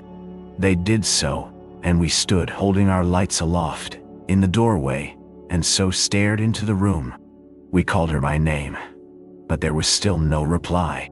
We looked round the room. Everything was undisturbed. It was exactly in the state in which I had left it on bidding her good night. But Carmilla was gone. 8. Search. At sight of the room, perfectly undisturbed except for our violent entrance, we began to cool a little, and soon recovered our senses sufficiently to dismiss the men. It had struck Mademoiselle that possibly Carmilla had been wakened by the uproar at her door, and in her first panic had jumped from her bed and hid herself in a press, or behind a curtain from which she could not, of course, emerge until the major domo and his myrmidons had withdrawn. We now recommenced our search and began to call her name again. It was all to no purpose.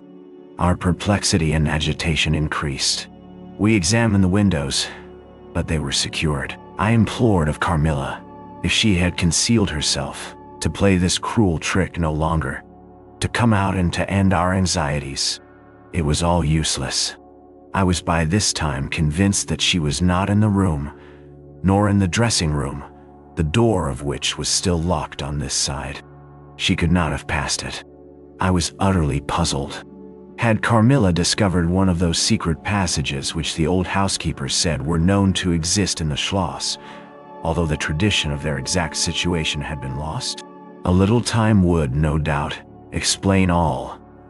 Utterly perplexed as, for the present, we were. It was past 4 o'clock, and I preferred passing the remaining hours of darkness in Madame's room.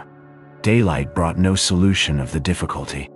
The whole household, with my father at its head, was in a state of agitation next morning. Every part of the chateau was searched. The grounds were explored. No trace of the missing lady could be discovered. The stream was about to be dragged. My father was in distraction. What a tale to have to tell the poor girl's mother on her return. I too was almost beside myself. though my grief was quite of a different kind. The morning was passed in alarm and excitement. It was now 1 o'clock, and still no tidings. I ran up to Carmilla's room and found her standing at her dressing table. I was astounded. I could not believe my eyes. She beckoned me to her with her pretty finger in silence. Her face expressed extreme fear. I ran to her in an ecstasy of joy. I kissed and embraced her again and again. I ran to the bell and rang it vehemently to bring others to the spot who might at once relieve my father's anxiety. "Dear Carmilla, what has become of you all this time?" "We have been in agonies of anxiety about you," I exclaimed. "Where have you been? How did you come back?" "I'm say, last night has been a night of wonders," she said. "For mercy's sake, explain all you can." "It was past 2 last night. My sleep was uninterrupted, and so far as I know, dreamless. But I woke just now on the sofa in the dressing room there, and I found the door between the rooms open, and the other door forced. How could all this have happened without my being wakened? It must have been accompanied with a great deal of noise, and I am particularly easily wakened. And how could I have been carried out of my bed without my sleep having been interrupted? I whom the slightest stir startles. By this time, Mademoiselle, my father, and a number of the servants were in the room. Carmilla was, of course, overwhelmed with inquiries, congratulations, and welcomes. She had but one story to tell, and seemed the least able of all the party to suggest any way of accounting for what had happened. My father took a turn up and down the room, thinking. I saw Carmilla's eye follow him for a moment with a sly, dark glance. When my father had sent the servants away, Mademoiselle having gone in search of a little bottle of valerian and sal volatile, and there being no one now in the room with Carmilla, except my father, Madame, and myself, he came to her thoughtfully, took her hand very kindly, led her to the sofa, and sat down beside her. "Will you forgive me, my dear, if I risk a conjecture and ask a question? Who can have a better right?" she said. "Ask what you please, and I will tell you everything. But my story is simply one of bewilderment and darkness. I know absolutely nothing. Put any question you please, but you know, of course, the limitations Mama has placed me under." "I say." "Perfectly, my dear child. I need not approach the topics on which she desires our silence. Now, the marvel of last night consists in your having been removed from your bed and your room without being wakened, and this removal having occurred apparently while the windows were still secured, and the 2 doors locked upon the inside. I will tell you my theory and ask you a question." Carmilla was leaning on her hand dejectedly. Madame and I were listening breathlessly. "Now, my question is this. Have you ever been suspected of walking in your sleep?" "Nah. Never. Since I was very young indeed." "But you did walk in your sleep when you were young?" "Yes, I know I did. I have been told so often by my old nurse." My father smiled and nodded. "Well, what has happened is this. You got up in your sleep, unlocked the door, not leaving the key as usual in the lock, but taking it out and locking it on the outside. You again took the key out and carried it away with you to some one of the 25 rooms on this floor. There are so many rooms and closets, so much heavy furniture, and such accumulations of lumber that it would require a week to search this old house thoroughly. Do you see now what I mean?" "I do, but not all," she answered. "And how, Papa, do you account for her finding herself on the sofa in the dressing room, which we had searched so carefully?" "She came there after you had searched it, still in her sleep, and at last awoke spontaneously, and was as much surprised to find herself where she was as anyone else. I wish all mysteries were as easily and innocently explained as yours, Carmilla," he said, laughing. And so we may congratulate ourselves on the certainty that the most natural explanation of the occurrence is one that involves no drugging, no tampering with locks, no burglars, or poisoners, or witches. Nothing that need alarm Carmilla or anyone else, for our safety. Carmilla was looking charmingly. Nothing could be more beautiful than her tints. Her beauty was, I think, enhanced by that graceful languor that was peculiar to her.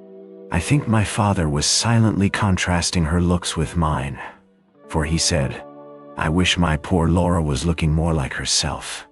And he sighed. So our alarms were happily ended, and Carmilla restored to her friends.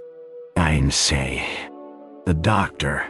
As Carmilla would not hear of an attendant sleeping in her room, my father arranged that a servant should sleep outside her door, so that she would not attempt to make another such excursion without being arrested at her own door. That night passed quietly, and next morning early, the doctor, whom my father had sent for without telling me a word about it, arrived to see me. Madame accompanied me to the library, and there the grave little doctor, with white hair and spectacles, whom I mentioned before, was waiting to receive me. I told him my story, and as I proceeded he grew graver and graver. We were standing, he and I, in the recess of one of the windows, facing one another. When my statement was over, he leaned with his shoulders against the wall, and with his eyes fixed on me earnestly, with an interest in which was a dash of horror. After a minute's reflection, he asked Madame if he could see my father. He was sent for accordingly, and as he entered, smiling, he said, "I dare say, doctor, you are going to tell me that I am an old fool for having brought you here. I hope I am." But his smile faded into shadow as the doctor, with a very grave face, beckoned him to him. He and the doctor talked for some time in the same recess where I had just conferred with the physician. It seemed an earnest and argumentative conversation. The room is very large, and I and Madame stood together, burning with curiosity at the farther end. Not a word could we hear, however, for they spoke in a very low tone, and the deep recess of the window quite concealed the doctor from view, and very nearly my father, whose foot, arm, and shoulder only could we see. And the voices were, I suppose, all the less audible for the sort of closet which the thick wall and window formed. After a time my father's face looked into the room. It was pale, thoughtful, and I fancied agitated. "Laura, dear, come here for a moment." "Madame, we shan't trouble you," the doctor says, "at present." Accordingly, I approached, for the first time a little alarmed. For although I felt very weak, I did not feel ill. And strength, one always fancies, is a thing that may be picked up when we please. My father held out his hand to me as I drew near, but he was looking at the doctor, and he said, "It certainly is very odd. I don't understand it quite. Laura, come here, dear. Now attend to Dr. Spielsberg, and recollect yourself. You mentioned a sensation like that of 2 needles piercing the skin, somewhere about your neck, on the night when you experienced your first horrible dream. Is there still any soreness?" "None at all," I answered. "Can you indicate with your finger about the point at which you think this occurred?" "Very little below my throat." "Here," I answered. "I wore a morning dress, which covered the place I pointed to." "Now you can satisfy yourself," said the doctor. "You won't mind your papa's lowering your dress a very little. It is necessary to detect a symptom of the complaint under which you have been suffering." I acquiesced. It was only an inch or 2 below the edge of my collar. "God bless me! So it is!" exclaimed my father, growing pale. "You see it now with your own eyes," said the doctor, with a gloomy triumph. "What is it?" I exclaimed, beginning to be frightened. "Nothing, my dear young lady, but a small blue spot, about the size of the tip of your little finger. And now," he continued, turning to Papa, "the question is what is best to be done. Is there any danger?" I urged in great trepidation. I trust not, my dear, answered the doctor. I don't see why you should not recover. I don't see why you should not begin immediately to get better.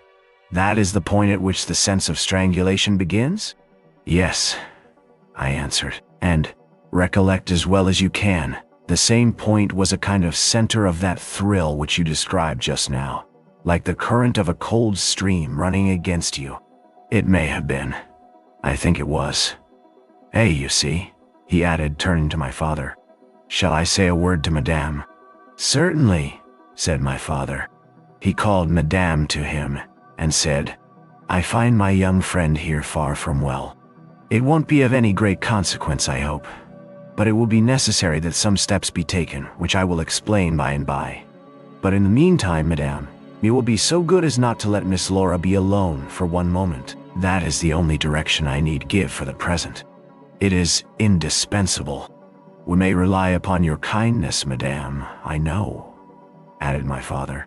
Madame satisfied him eagerly.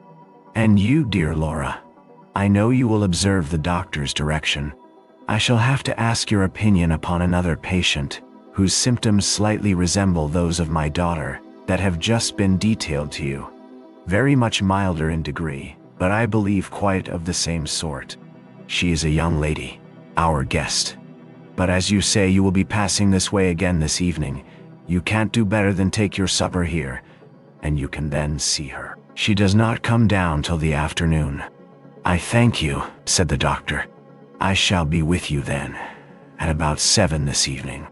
And then they repeated their directions to me and to Madame, and with this parting charge my father left us and walked out with the doctor, and I saw them pacing together up and down between the road and the moat on the grassy platform in front of the castle, evidently absorbed in earnest conversation. The doctor did not return.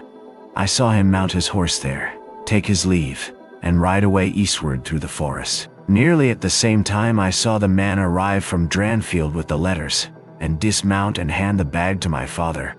In the meantime, Madame and I were both busy, lost in conjecture as to the reasons of the singular and earnest direction which the doctor and my father had concurred in imposing.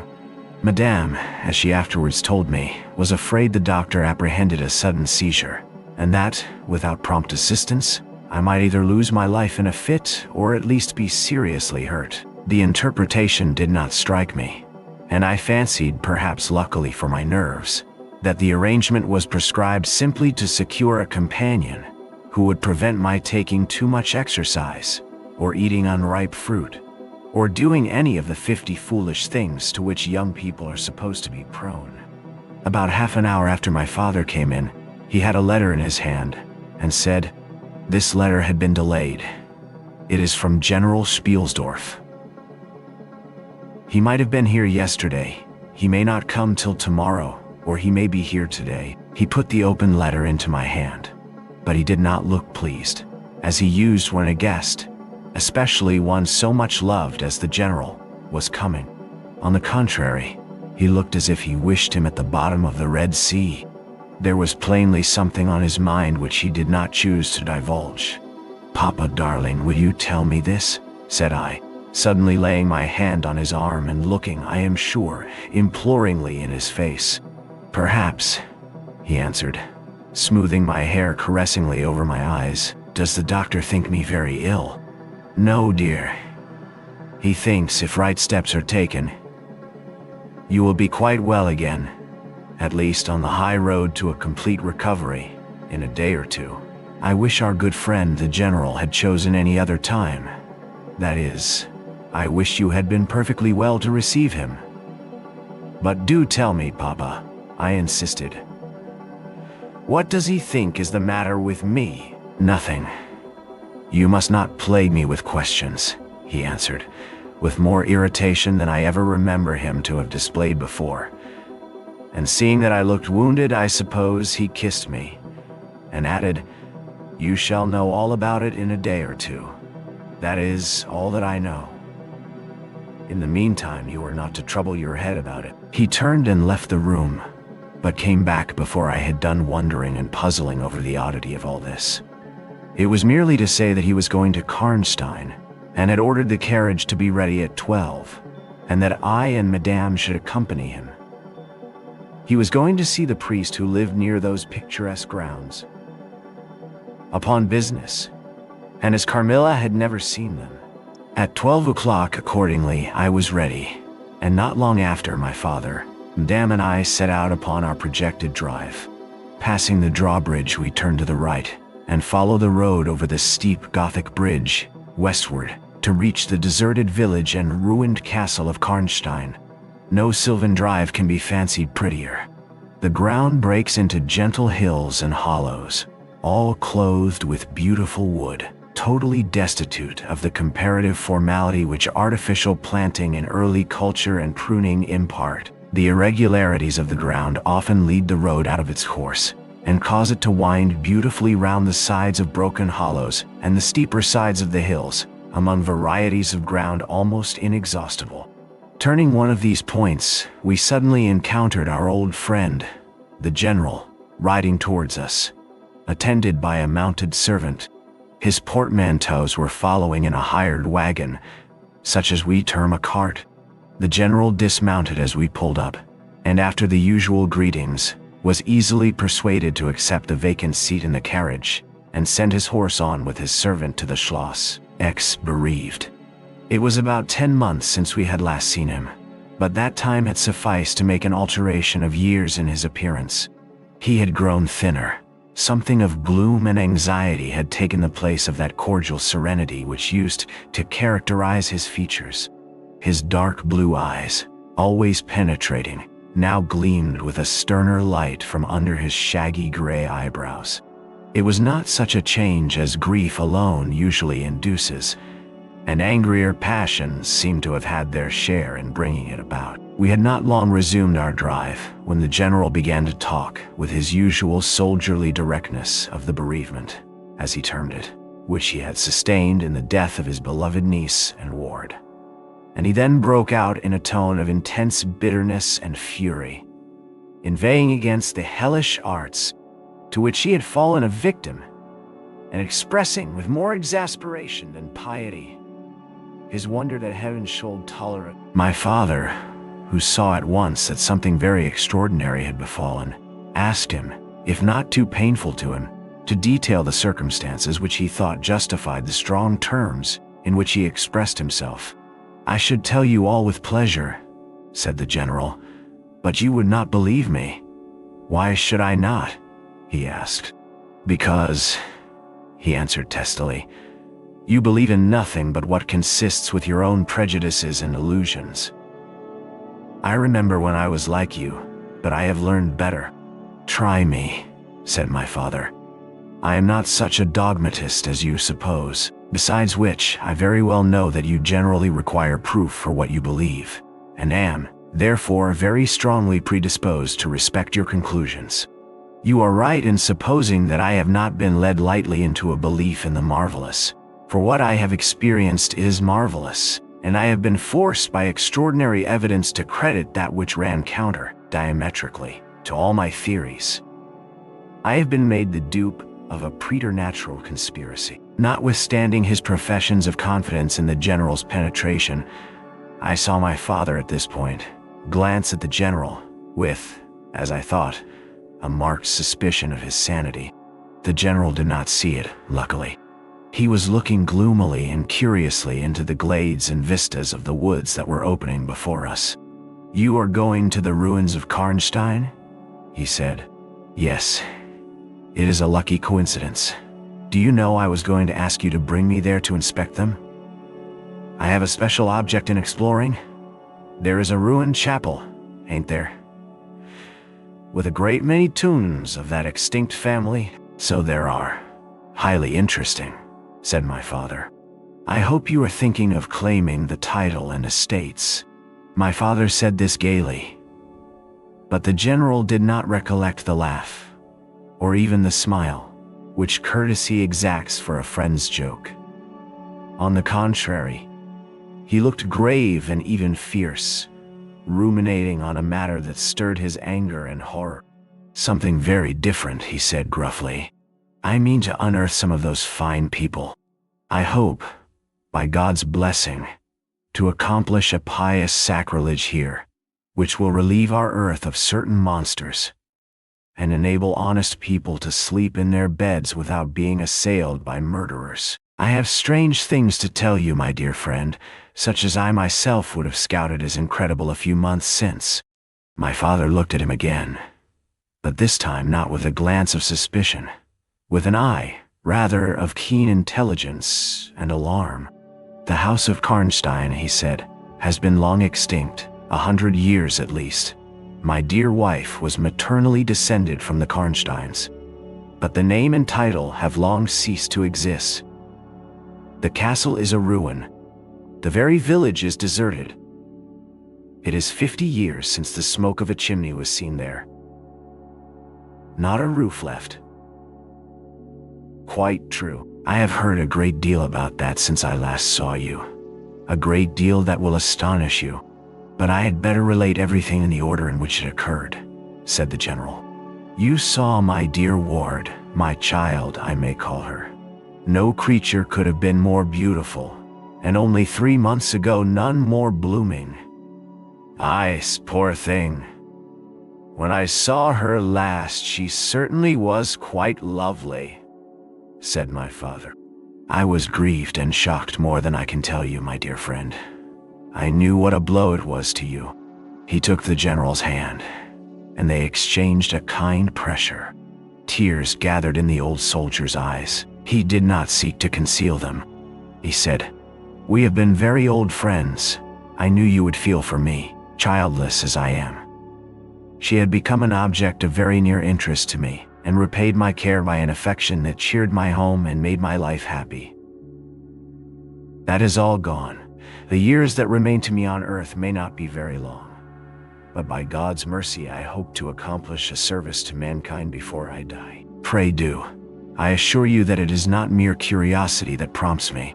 By this time, we had reached the point at which the Drunstal road, by which the general had come, diverges from the road which we were traveling to Karnstein.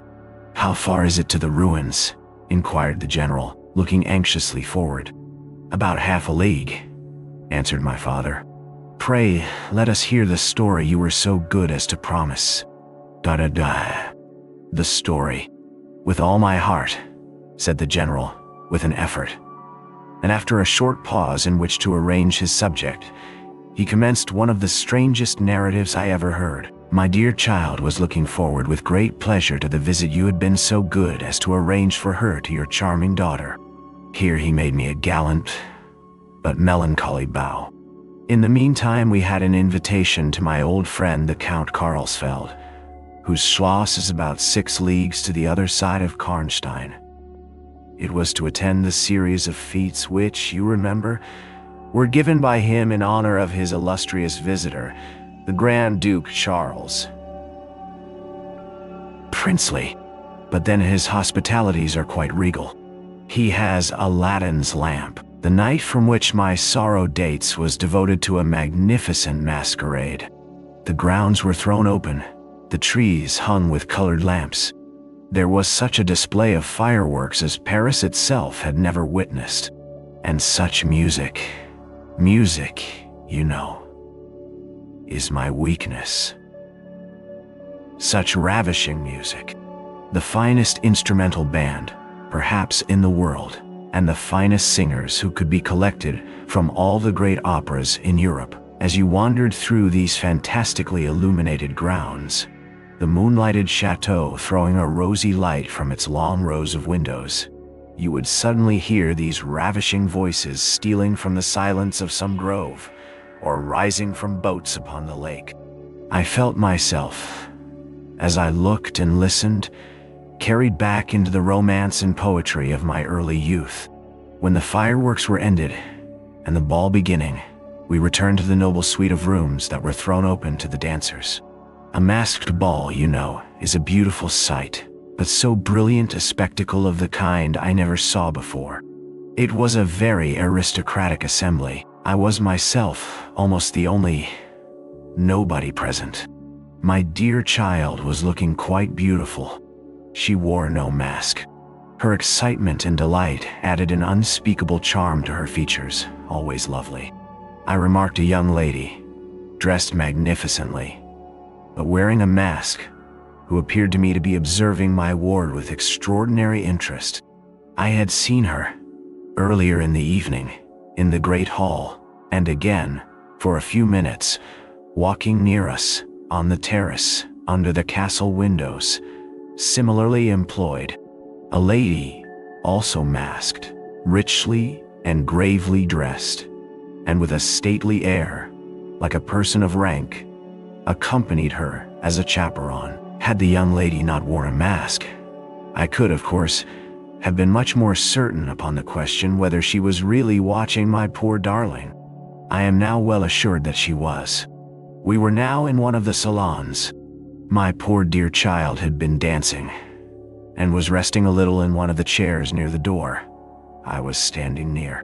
The two ladies I have mentioned had approached, and the younger took the chair next my ward, while her companion stood beside me, and for a little time addressed herself in a low tone to her charge. Availing herself of the privilege of her mask, she turned to me, and in the tone of an old friend, and calling me by my name, opened a conversation with me, which piqued my curiosity a good deal. She referred to many scenes where she had met me, at court and at distinguished houses. She alluded to little incidents which I had long ceased to think of, but which, I found, had only lain in abeyance in my memory, for they instantly started into life at her touch. I became more and more curious to ascertain who she was, every moment.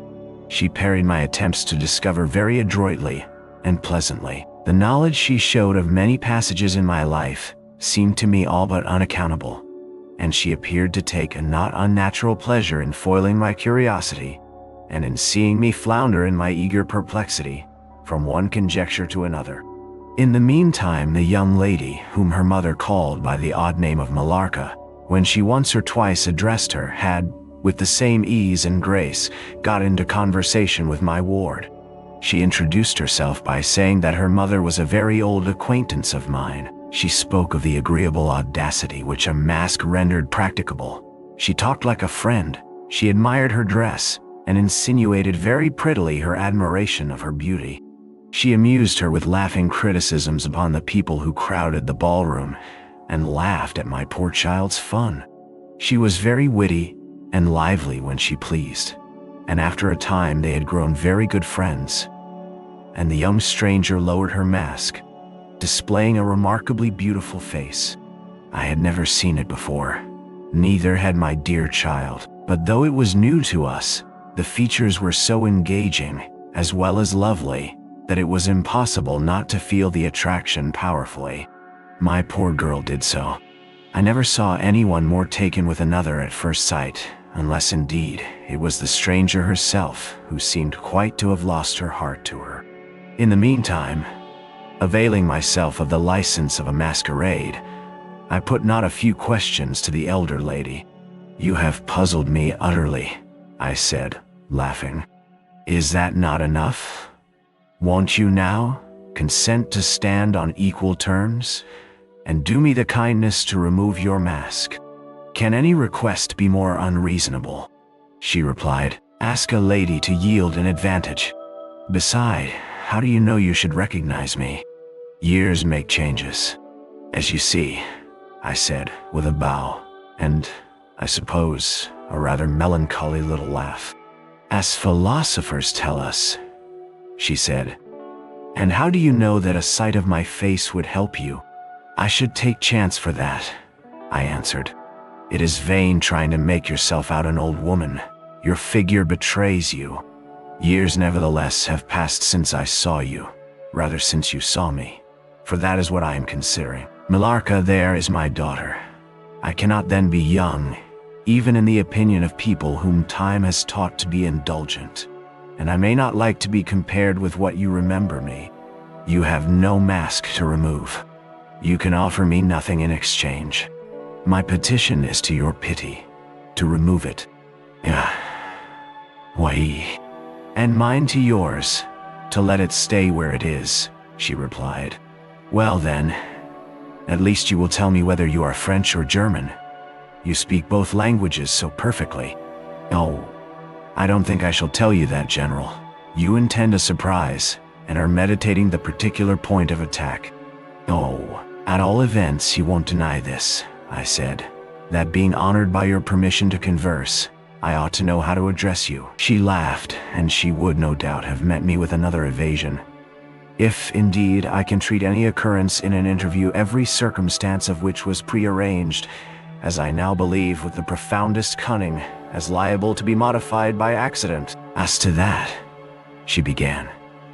But she was interrupted, almost as she opened her lips, by a gentleman, dressed in black, who looked particularly elegant and distinguished, with this drawback, that his face was the most deadly pale I ever saw. Except in death, he was in no masquerade, in the plain evening dress of a gentleman, and he said, without a smile, but with a courtly and unusually low bow, "Will Madame la Comtesse permit me to say a very few words which may interest her?" Oh. The lady turned quickly to him and touched her lip in token of silence.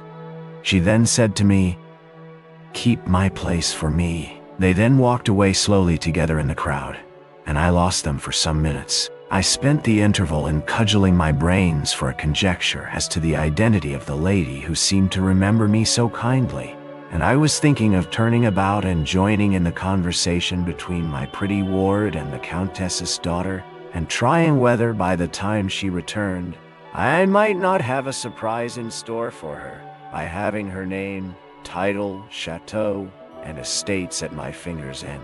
But at this moment she returned, accompanied by the pale man in black, who said, "I shall return and inform Madame la Comtesse when her carriage is at the door." He withdrew with a bow. 12. A petition. "Then we are to lose Madame la Comtesse, but I hope only for a few hours," I said, with a low bow. "It may be that only, or it may be a few weeks. It was very unlucky his speaking to me just now as he did. Do you now know me?" I assured her I did not. "You shall know me," she said, "but not at present. We are older and better friends than perhaps you suspect. I cannot yet declare myself. I shall in 3 weeks pass your beautiful Schloss, about which I have been making inquiries. I shall then look in upon you for an hour or two, and renew a friendship which I never think of without 1,000 pleasant recollections. This moment a piece of news has reached me like a thunderbolt. I must set out now, and travel by a devious route, nearly 100 miles, with all the dispatch I can possibly make. My perplexities multiply. I am only deterred by the compulsory reserve I practice as to my name from making a very singular request of you. My poor child has not quite recovered her strength. Her horse fell with her at a hunt which she had ridden out to witness. Her nerves have not yet recovered the shock, and our physician says that she must on no account exert herself for some time to come. We came here in consequence by very easy stages, hardly 6 leagues a day. I must now travel day and night on a mission of life and death. A mission the critical and momentous nature of which I shall be able to explain to you when we meet, as I hope we shall in a few weeks, without the necessity of any concealment." She went on to make her petition, and it was in the tone of a person from whom such a request amounted to conferring, rather than seeking a favor. This was only in manner, and, as it seemed, quite unconsciously. Then the terms in which it was expressed. Nothing could be more deprecatory. It was simply that I would consent to take charge of her daughter during her absence. This was, all things considered, a strange, not to say, an audacious request. She in some sort disarmed me, by stating and admitting everything that could be urged against it, and throwing herself entirely upon my chivalry. At the same moment, by a fatality that seems to have predetermined all that happened, my poor child came to my side, and in an undertone besought me to invite her new friend, Millarca, to pay us a visit. She had just been sounding her, and thought, if her mamma would allow her, she would like it extremely. At another time I should have told her to wait a little, until, at least, we knew who they were. But I had not a moment to think in. The two ladies assailed me together, and I must confess the refined and beautiful face of the young lady, about which there was something extremely engaging, as well as the elegance and fire of high birth, determined me, and quite overpowered I submitted and undertook too easily. The care of the young lady, whom her mother called Millarca. The Countess beckoned to her daughter, who listened with grave attention while she told her, in general terms, how suddenly and peremptorily she had been summoned, and also of the arrangement she had made for her under my care, adding that I was one of her earliest and most valued friends. I made it, of course, such speeches as the case seemed to call for, and found myself, on reflection, in a position which I did not half like. The gentleman in black returned, and very ceremoniously conducted the lady from the room. The demeanor of this gentleman was such as to impress me with the conviction that the Countess was a lady of very much more importance than her modest title alone might have led me to assume. Her last charge to me was that no attempt was to be made to learn more about her than I might have already guessed, until her return. Our distinguished host, whose guest she was, knew her reasons. But here, she said, neither I nor my daughter could safely remain for more than a day. I removed my mask imprudently for a moment, about an hour ago, and too late, I fancied you saw me. So I resolved to seek an opportunity of talking a little to you. Had I found that you had seen me, I would have thrown myself on your high sense of honor to keep my secret some weeks. As it is, I am satisfied that you did not see me, but if you now suspect, or on reflection should suspect, who I am, I commit myself, in like manner, entirely to your honor. My daughter will observe the same secrecy, and I well know that you will, from time to time, remind her, lest she should thoughtlessly disclose it. She whispered a few words to her daughter, kissed her hurriedly twice, and went away, accompanied by the pale gentleman in black, and disappeared in the crowd. In the next room, said Millarca, there's a window that looks upon the hall door. I should like to see the last of Mamma, and to kiss my hand to her. We assented, of course, and accompanied her to the window. We looked out, and saw a handsome old-fashioned carriage with a troop of couriers and footmen. We saw the slim figure of the pale gentleman in black, as he held a thick velvet cloak, and placed it about her shoulders, and threw the hood over her head. She nodded to him, and just touched his hand with hers. He bowed low repeatedly as the door closed, and the carriage began to move. She is gone, said Millarca with a sigh. She is gone, I repeated to myself, for the first time. In the hurried moments that had elapsed since my consent, reflecting upon the folly of my act. She did not look up, said the young lady, plaintively. The Countess had taken off her mask, perhaps, and did not care to show her face, I said. And she could not know that you were in the window. She sighed, and looked in my face. She was so beautiful that I relented. I was sorry I had for a moment repented of my hospitality, and I determined to make her amends for the unavowed churlishness of my reception. The young lady, replacing her mask, joined my ward in persuading me to return to the grounds, where the concert was soon to be renewed. We did so, and walked up and down the terrace that lies under the castle windows. Millarca became very intimate with us, and amused us with lively descriptions and stories of most of the great people whom we saw upon the terrace. I liked her more and more every minute. Her gossip, without being ill-natured, was extremely diverting to me, who had been so long out of the great world. I thought what life she would give to our sometimes lonely evenings at home. This ball was not over until the morning sun had almost reached the horizon. It pleased the Grand Duke to dance till then, so loyal people could not go away, or think of bed. We had just got through a crowded saloon, when my ward asked me what had become of Millarca. I thought she had been by her side, and she fancied she was by mine.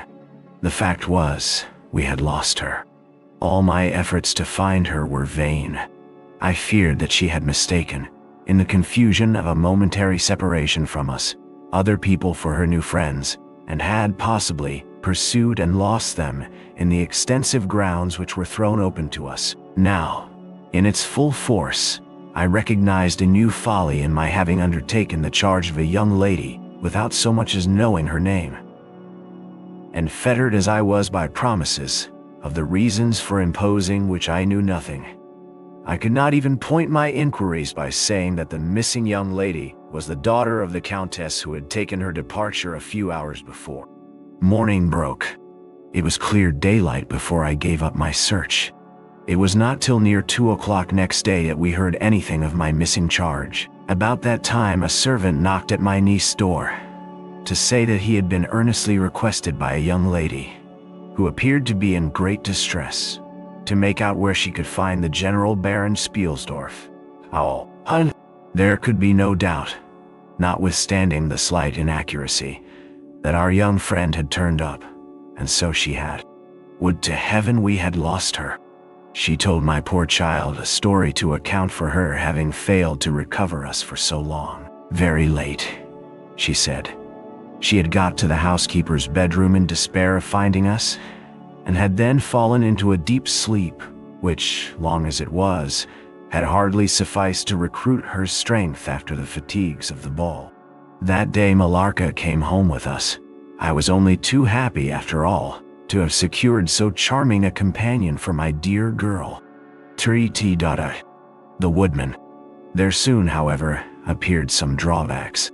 In the first place, Millarca complained of extreme languor, the weakness that remained after her late illness, and she never emerged from her room till the afternoon was pretty far advanced. In the next place, it was accidentally discovered, although she always locked her door on the inside, and never disturbed the key from its place till she admitted the maid to assist at her toilet, that she was undoubtedly sometimes absent from her room in the very early morning, and at various times later in the day, before she wished it to be understood that she was stirring.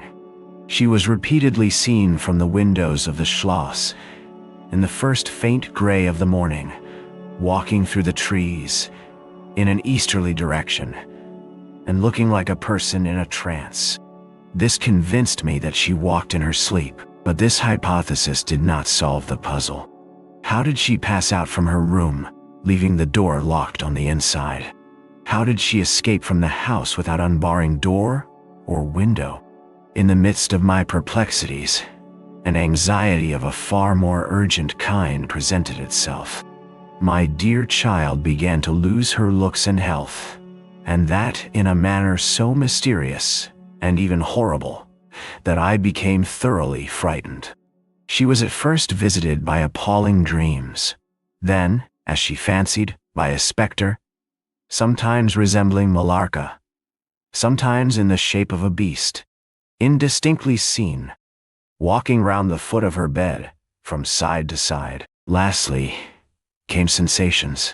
One, not unpleasant, but very peculiar, she said, resembled the flow of an icy stream against her breast.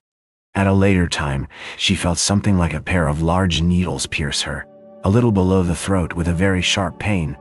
A few nights after, followed a gradual and convulsive sense of strangulation. Then came unconsciousness. I could hear distinctly every word the kind old general was saying, because by this time we were driving upon the short grass that spreads on either side of the road as you approach the roofless village, which had not shown the smoke of a chimney for more than half a century. You may guess how strangely I felt as I heard my own symptoms so exactly described in those which had been experienced by the poor girl, who, but for the catastrophe which followed, would have been at that moment a visitor at my father's chateau.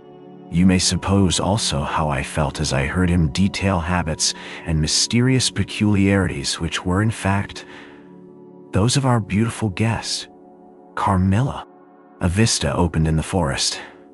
We were on a sudden under the chimneys and gables of the ruined village, and the towers and battlements of the dismantled castle, round which gigantic trees are grouped, overhung us from a slight eminence. In a frightened dream I got down from the carriage, and in silence, for we had each abundant matter for thinking, we soon mounted the ascent, and were among the spacious chambers, winding stairs, and dark corridors of the castle. "And this was once the palatial residence of the Karnsteins," said the old general at length, as from a great window he looked out across the village and saw the wide, undulating expanse of forest. "It was a bad family, and here its blood-stained annals were written," he continued. "It is hard that they should, after death, continue to plague the human race with their atrocious lusts. That is the chapel of the Karnsteins down there." He pointed down to the gray walls of the Gothic building, partly visible through the foliage, a little way down the steep. "And I hear the axe of a woodman," he added, "busy among the trees that surround it. He possibly may give us the information of which I am in search, and point out the grave of Mircalla. We have a portrait, at home, of Mircalla, the Countess Karnstein." "Should you like to see it?" asked my father. "Time enough, dear friend," replied the general. "I believe that I have seen the original, and one motive which has led me to you earlier than I at first intended was to explore the chapel which we are now approaching." "What? See the Countess Mircalla!" exclaimed my father. "Why, she has been dead more than a century." "I confess, General, you puzzle me utterly," replied my father, looking at him. I fancied, for a moment, with a return of the suspicion I detected before. But although there was anger and detestation at times in the old general's manner, there was nothing flighty. "There remains to me," he said, as we passed under the heavy arch of the Gothic church, for its dimensions would have justified its being so styled, "but one object which can interest me during the few years that remain to me on earth, and that is to wreak on her the vengeance which, I thank God, may still be accomplished by a mortal arm." "What vengeance can you mean?" asked my father, in increasing amaze. "I mean, to decapitate the monster," he answered with a fierce flush, and a stamp that echoed mournfully through the hollow ruin, and his clenched hand was at the same moment raised, as if it grasped the handle of an axe, while he shook it ferociously in the air. "What?" exclaimed my father, more than ever bewildered. "To strike her head off." "Cut her head off?" "Ay, with a hatchet, with a spade, or with anything that can cleave through her murderous throat. You shall hear," he answered, trembling with rage, and hurrying forward he said, "That beam will answer for a seat. Your dear child is fatigued. Let her be seated, and I will, in a few sentences, close my dreadful story." The squared block of wood, which lay on the grass-grown pavement of the chapel, formed a bench on which I was very glad to seat myself, and in the meantime, the general called to the woodman, who had been removing some boughs which leaned upon the old walls. And axe in hand, the hardy old fellow stood before us. He could not tell us anything of these monuments, but there was an old man, he said, a ranger of this forest, at present sojourning in the house of the priest, about 2 miles away, who could point out every monument of the old Karnstein family, and for a trifle, he undertook to bring him back with him, if we would lend him one of our horses in little more than half an hour. "Have you been long employed about this forest?" asked my father of the old man. "I have been a woodman here," he answered in his patois, "under the forester, all my days. So has my father before me, and so on, as many generations as I can count up. I could show you the very house in the village here, in which my ancestors lived." "How came the village to be deserted?" asked the general. "It was troubled by revenants, sir. Several were tracked to their graves. They're detected by the usual tests, and extinguished in the usual way, by decapitation, by the stake, and by burning, but not until many of the villagers were killed. But after all these proceedings according to law," he continued, "so many graves opened, and so many vampires deprived of their horrible animation, the village was not relieved. But a Moravian nobleman, who happened to be traveling this way, heard how matters were, and being skilled, as many people are in his country, In such affairs he offered to deliver the village from its tormentor. He did so thus. There being a bright moon that night, he ascended, shortly after sunset, the towers of the chapel here, from whence he could distinctly see the churchyard beneath him. You can see it from that window. From this point, he watched until he saw the vampire come out of his grave, and place near it the linen clothes in which he'd been folded, and then glide away towards the village to plague its inhabitants. The stranger, having seen all this, came down from the steeple, took the linen wrappings of the vampire, and carried them up to the top of the tower, which he again mounted. When the vampire returned from his prowlings and missed his clothes, he cried furiously to the Moravian, whom he saw at the summit of the tower, and who, in reply, beckoned him to ascend and take them, whereupon the vampire, accepting his invitation, began to climb the steeple, and so soon as he had reached the battlements, the Moravian, with a stroke of his sword, clove his skull in twain, hurling him down to the churchyard, whither, descending by the winding stairs, the stranger followed and cut his head off, and next day delivered it. And this Moravian nobleman had authority from the then head of the family to remove the tomb of Mircalla, Countess Karnstein, which he did effectually, so that in a little while its site was quite forgotten. Can you point out where it stood? Asked the general, eagerly. The forester shook his head and smiled. Not a soul living could tell you that now, he said.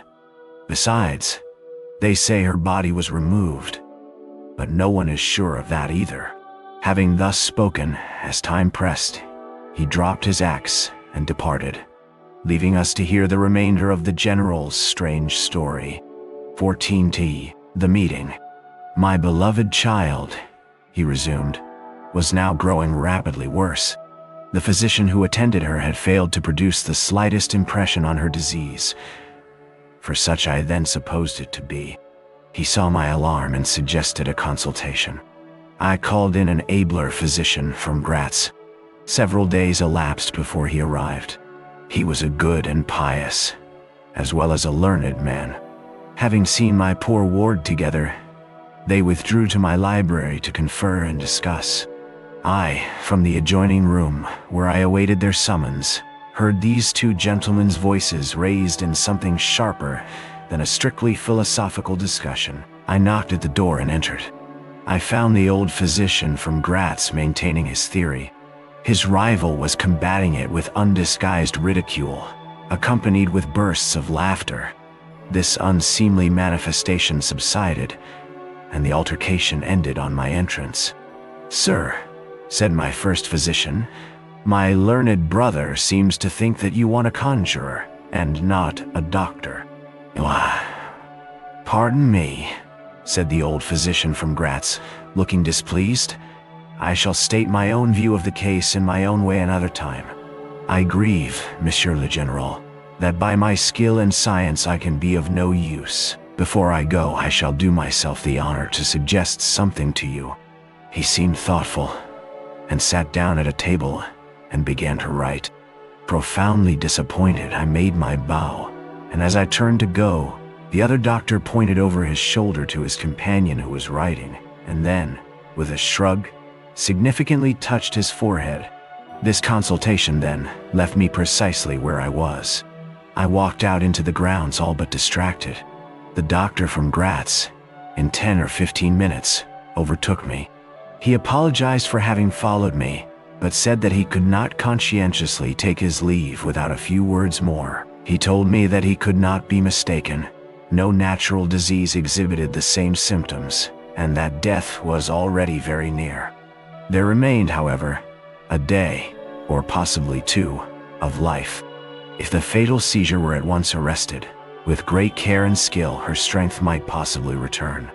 But all hung now upon the confines of the irrevocable.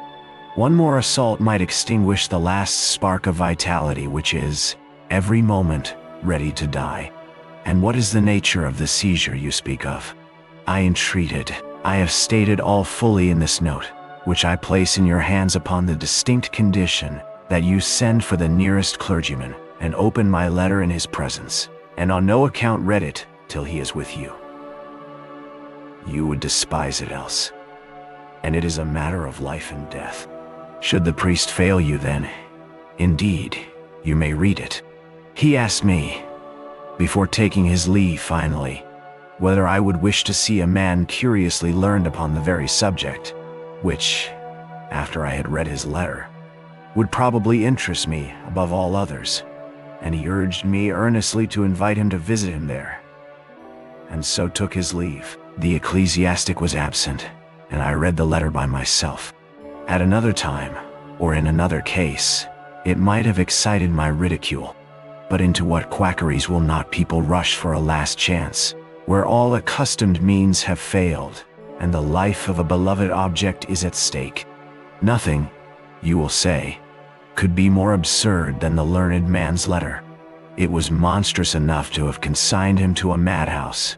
He said that the patient was suffering from the visits of a vampire. The punctures which he described as having occurred near the throat were, he insisted, the insertion of those two long, thin, and sharp teeth which, it is well known, are peculiar to vampires. And there could be no doubt, he added, as to the well-defined presence of the small livid mark which all concurred in describing as that induced by the demon's lips. Being myself wholly skeptical as to the existence of any such portent as the vampire, the supernatural theory of the good doctor furnished, in my opinion, but another instance of learning and intelligence oddly associated with someone hallucination. I was so miserable, however, that, rather than try nothing, I acted upon the instructions of the letter. I concealed myself in the dark dressing room that opened upon the poor patient's room, in which a candle was burning, and watched there till she was fast asleep. I stood at the door, peeping through the small crevice, my sword laid on the table beside me, as my directions prescribed, until, a little after 1, I saw a large black object, very ill-defined, crawl, as it seemed to me, over the foot of the bed, and swiftly spread itself up to the poor girl's throat. For a few moments I had stood petrified.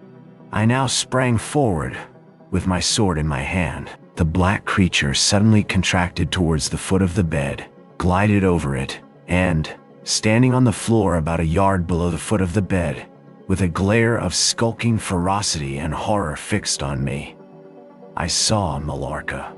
Speculating I know not what, I struck at her instantly with my sword, but I saw her standing near the door, unscathed. Horrified, I pursued, and struck again. She was gone, and my sword flew to shivers against the door. I can't describe to you all that passed on that horrible night. The whole house was up and stirring. The spectre Millarca was gone, but her victim was sinking fast, and before the morning dawned, she died. The old general was agitated. We did not speak to him.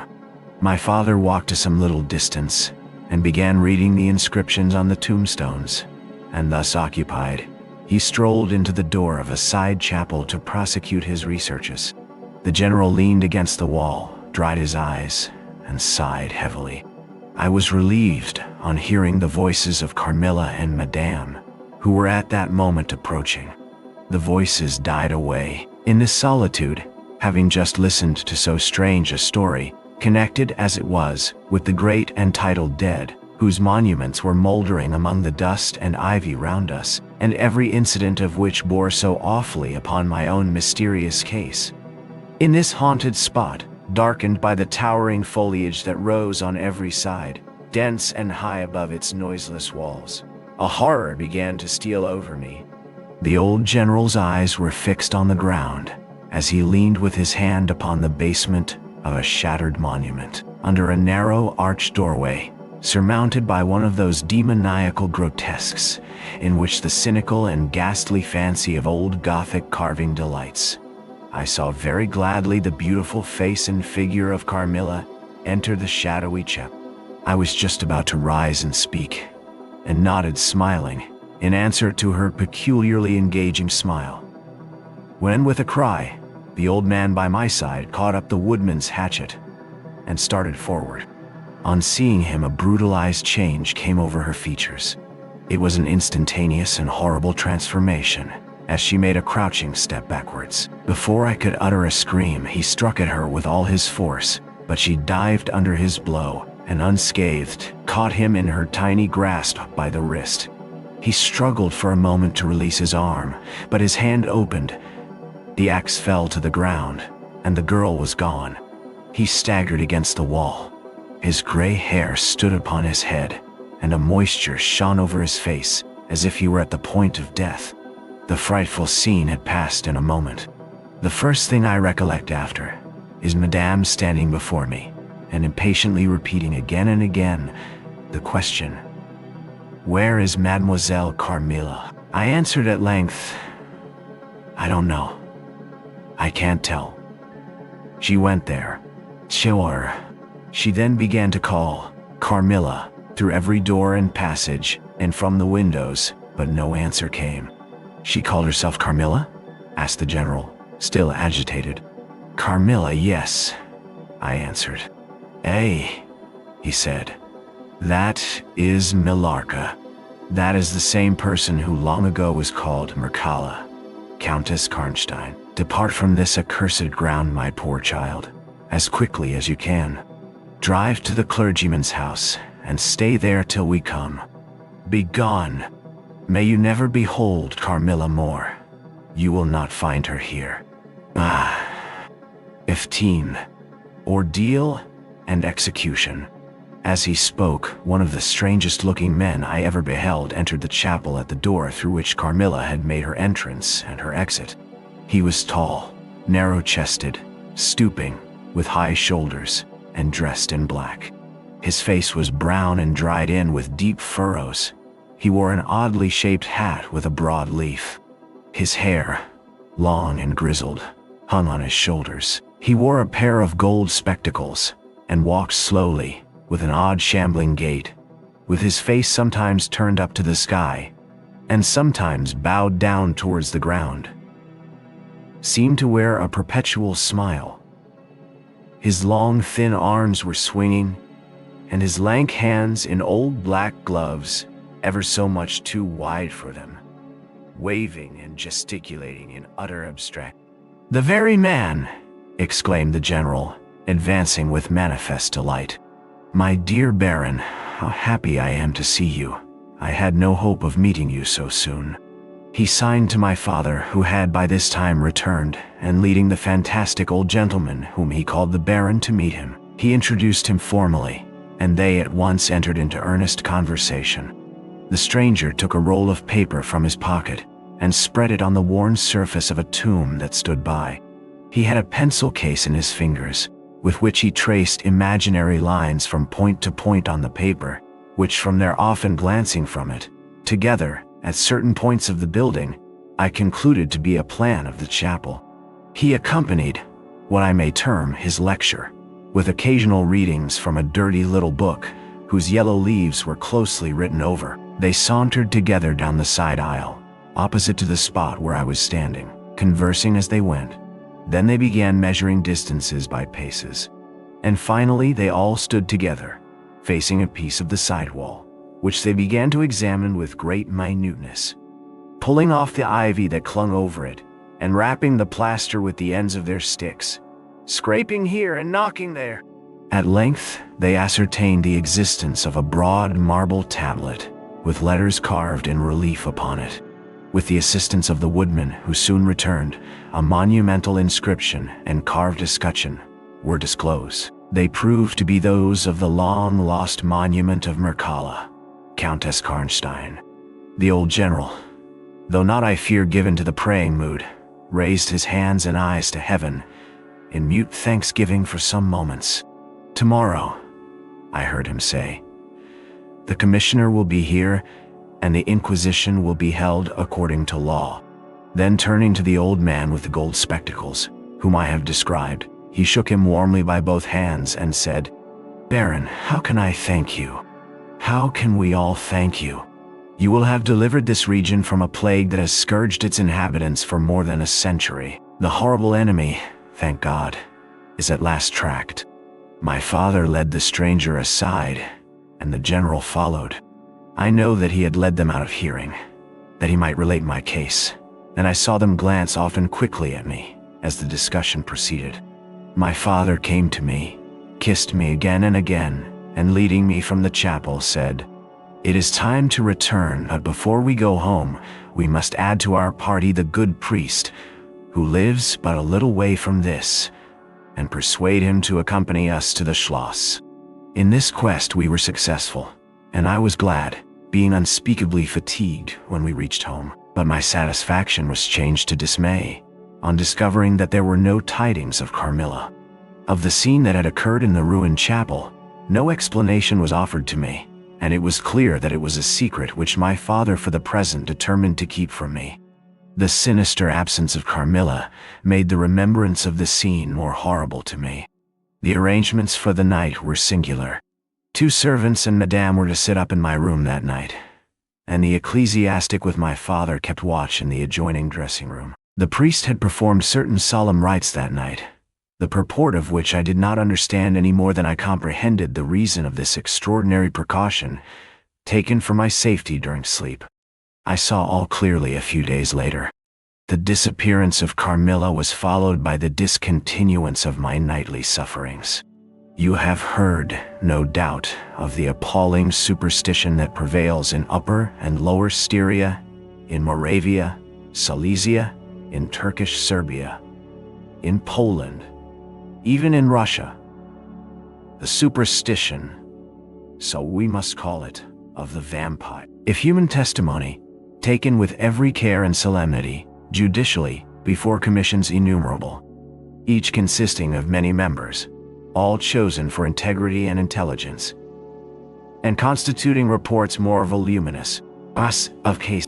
For my part, I have heard no theory by which to explain what I myself have witnessed and experienced, other than that supplied by the ancient and well-attested belief of the country. The next day, the formal proceedings took place in the chapel of Karnstein. The grave of the Countess Mircalla was opened, and the general and my father recognized each his perfidious and beautiful guest in the face now disclosed to view. The features, though 150 years had passed since her funeral, were tinted with the warmth of life. Her eyes were open, no cadaverous smell exhaled from the coffin. The 2 medical men, one officially present, the other on the part of the promoter of the inquiry, attested the marvelous fact that there was a faint but appreciable respiration, and a corresponding action of the heart. The limbs were perfectly flexible, the flesh elastic, and the leaden coffin floated with blood, in which to a depth of 7 inches the body lay immersed. Here, then, were all the admitted signs and proofs of vampirism. The body, therefore, in accordance with the ancient practice, was raised, and a sharp stake driven through the heart of the vampire, who uttered a piercing shriek at the moment, in all respects such as might escape from a living person in the last agony. Then the head was struck off, and a torrent of blood flowed from the severed neck. The body and head was next placed on a pile of wood, and reduced to ashes, which were thrown upon the river and borne away, and that territory has never since been plagued by the visits of a vampire. My father has a copy of the report of the Imperial Commission, with the signatures of all who were present at these proceedings, attached in verification of the statement. It is from this official paper that I have summarized my account of this last shocking scene. 60. Conclusion. I write all this, you suppose, with composure, but far from it. I cannot think of it without agitation. Nothing but your earnest desire so repeatedly expressed could have induced me to sit down to a task that has unstrung my nerves for months to come, and reinduced a shadow of the unspeakable horror, which years after my deliverance continued to make my days and nights dreadful, and solitude insupportably terrific.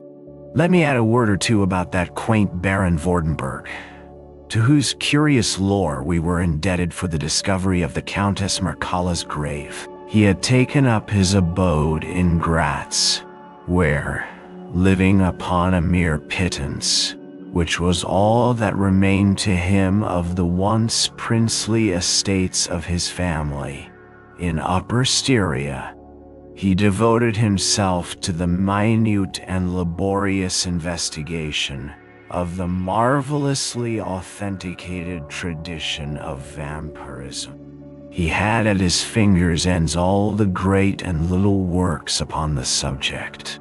Magia postuma, phlegon de mirabilibus, Augustinus de cura pro mortuis, philosophicae et Christianae, cogitationes de vampiris, by John Christopher Herrenberg, and 1,000 others, among which I remember only a few of those which he lent to my father. He had a voluminous digest of all the judicial cases, from which he had extracted a system of principles that appear to govern, some always, and others occasionally only, the condition of the vampire. I may mention in passing that the deadly pallor attributed to that sort of revenants is a mere melodramatic fiction. They present, in the grave, and when they show themselves in human society, the appearance of healthy life. When disclosed to light in their coffins, they exhibit all the symptoms that are enumerated as those which proved a vampire life of the long-dead Countess Karnstein, how they escape from their graves and return to them for certain hours every day, without displacing the clay or leaving any trace of disturbance in the state of the coffin or the cerements, has always been admitted to be utterly inexplicable. The amphibious existence of the vampire is sustained by daily renewed slumber in the grave. Its horrible lust for living blood supplies the vigor of its waking existence. The vampire is prone to be fascinated with an engrossing vehemence, resembling the passion of love, by particular persons. In pursuit of these, it will exercise inexhaustible patience and stratagem, for access to a particular object may be obstructed in 100 ways.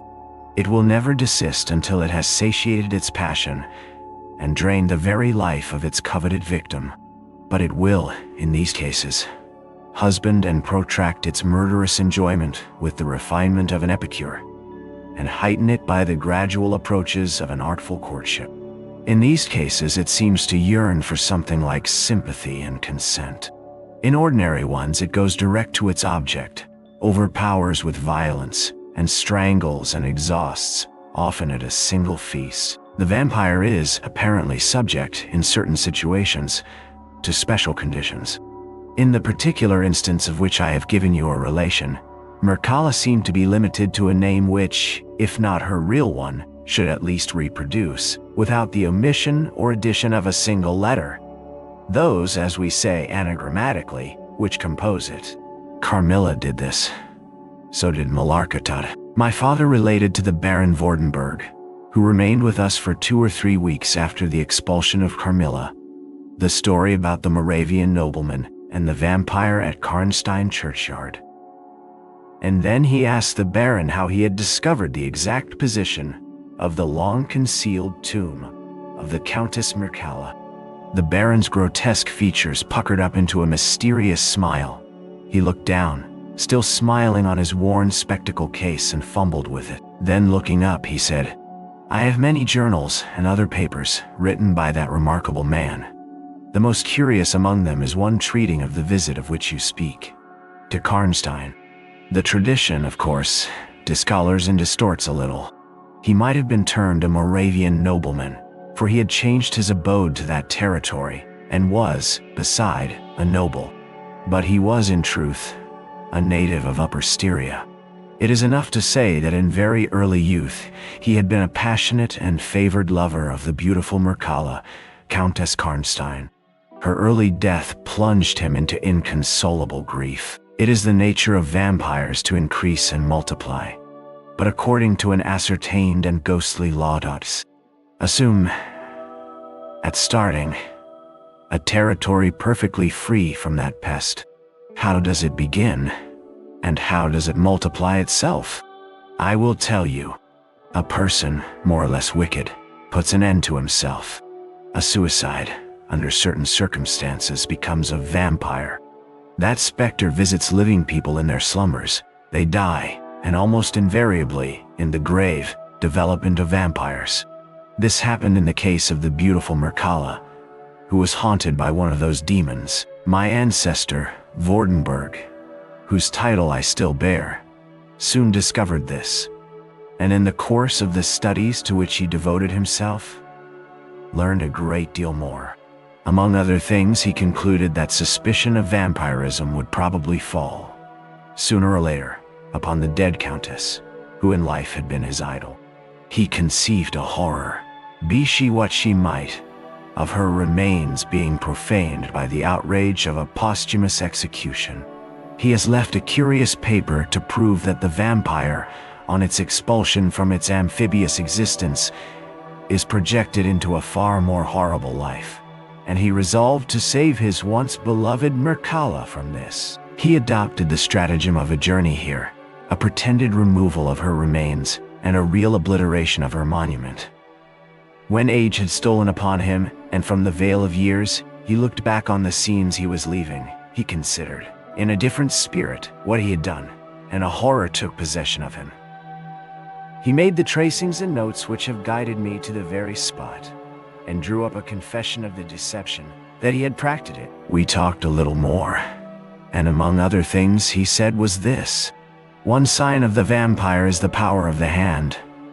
The slender hand of Mircalla closed like a vice of steel on the general's wrist when he raised the hatchet to strike. But its power is not confined to its grasp. It leaves a numbness in the limb it seizes, which is slowly, if ever, recovered from. The following spring, my father took me a tour through Italy. We remained away for more than a year. It was long before the terror of recent events subsided, and to this hour the image of Carmilla returns to memory with ambiguous alternations. Sometimes the playful, languid, beautiful girl. Sometimes the writhing fiend I saw in the ruined church. And often from a writhing fiend I saw in the ruined church, and often from a reverie I have started, fancying I heard the light step of Carmilla at the drawing-room door.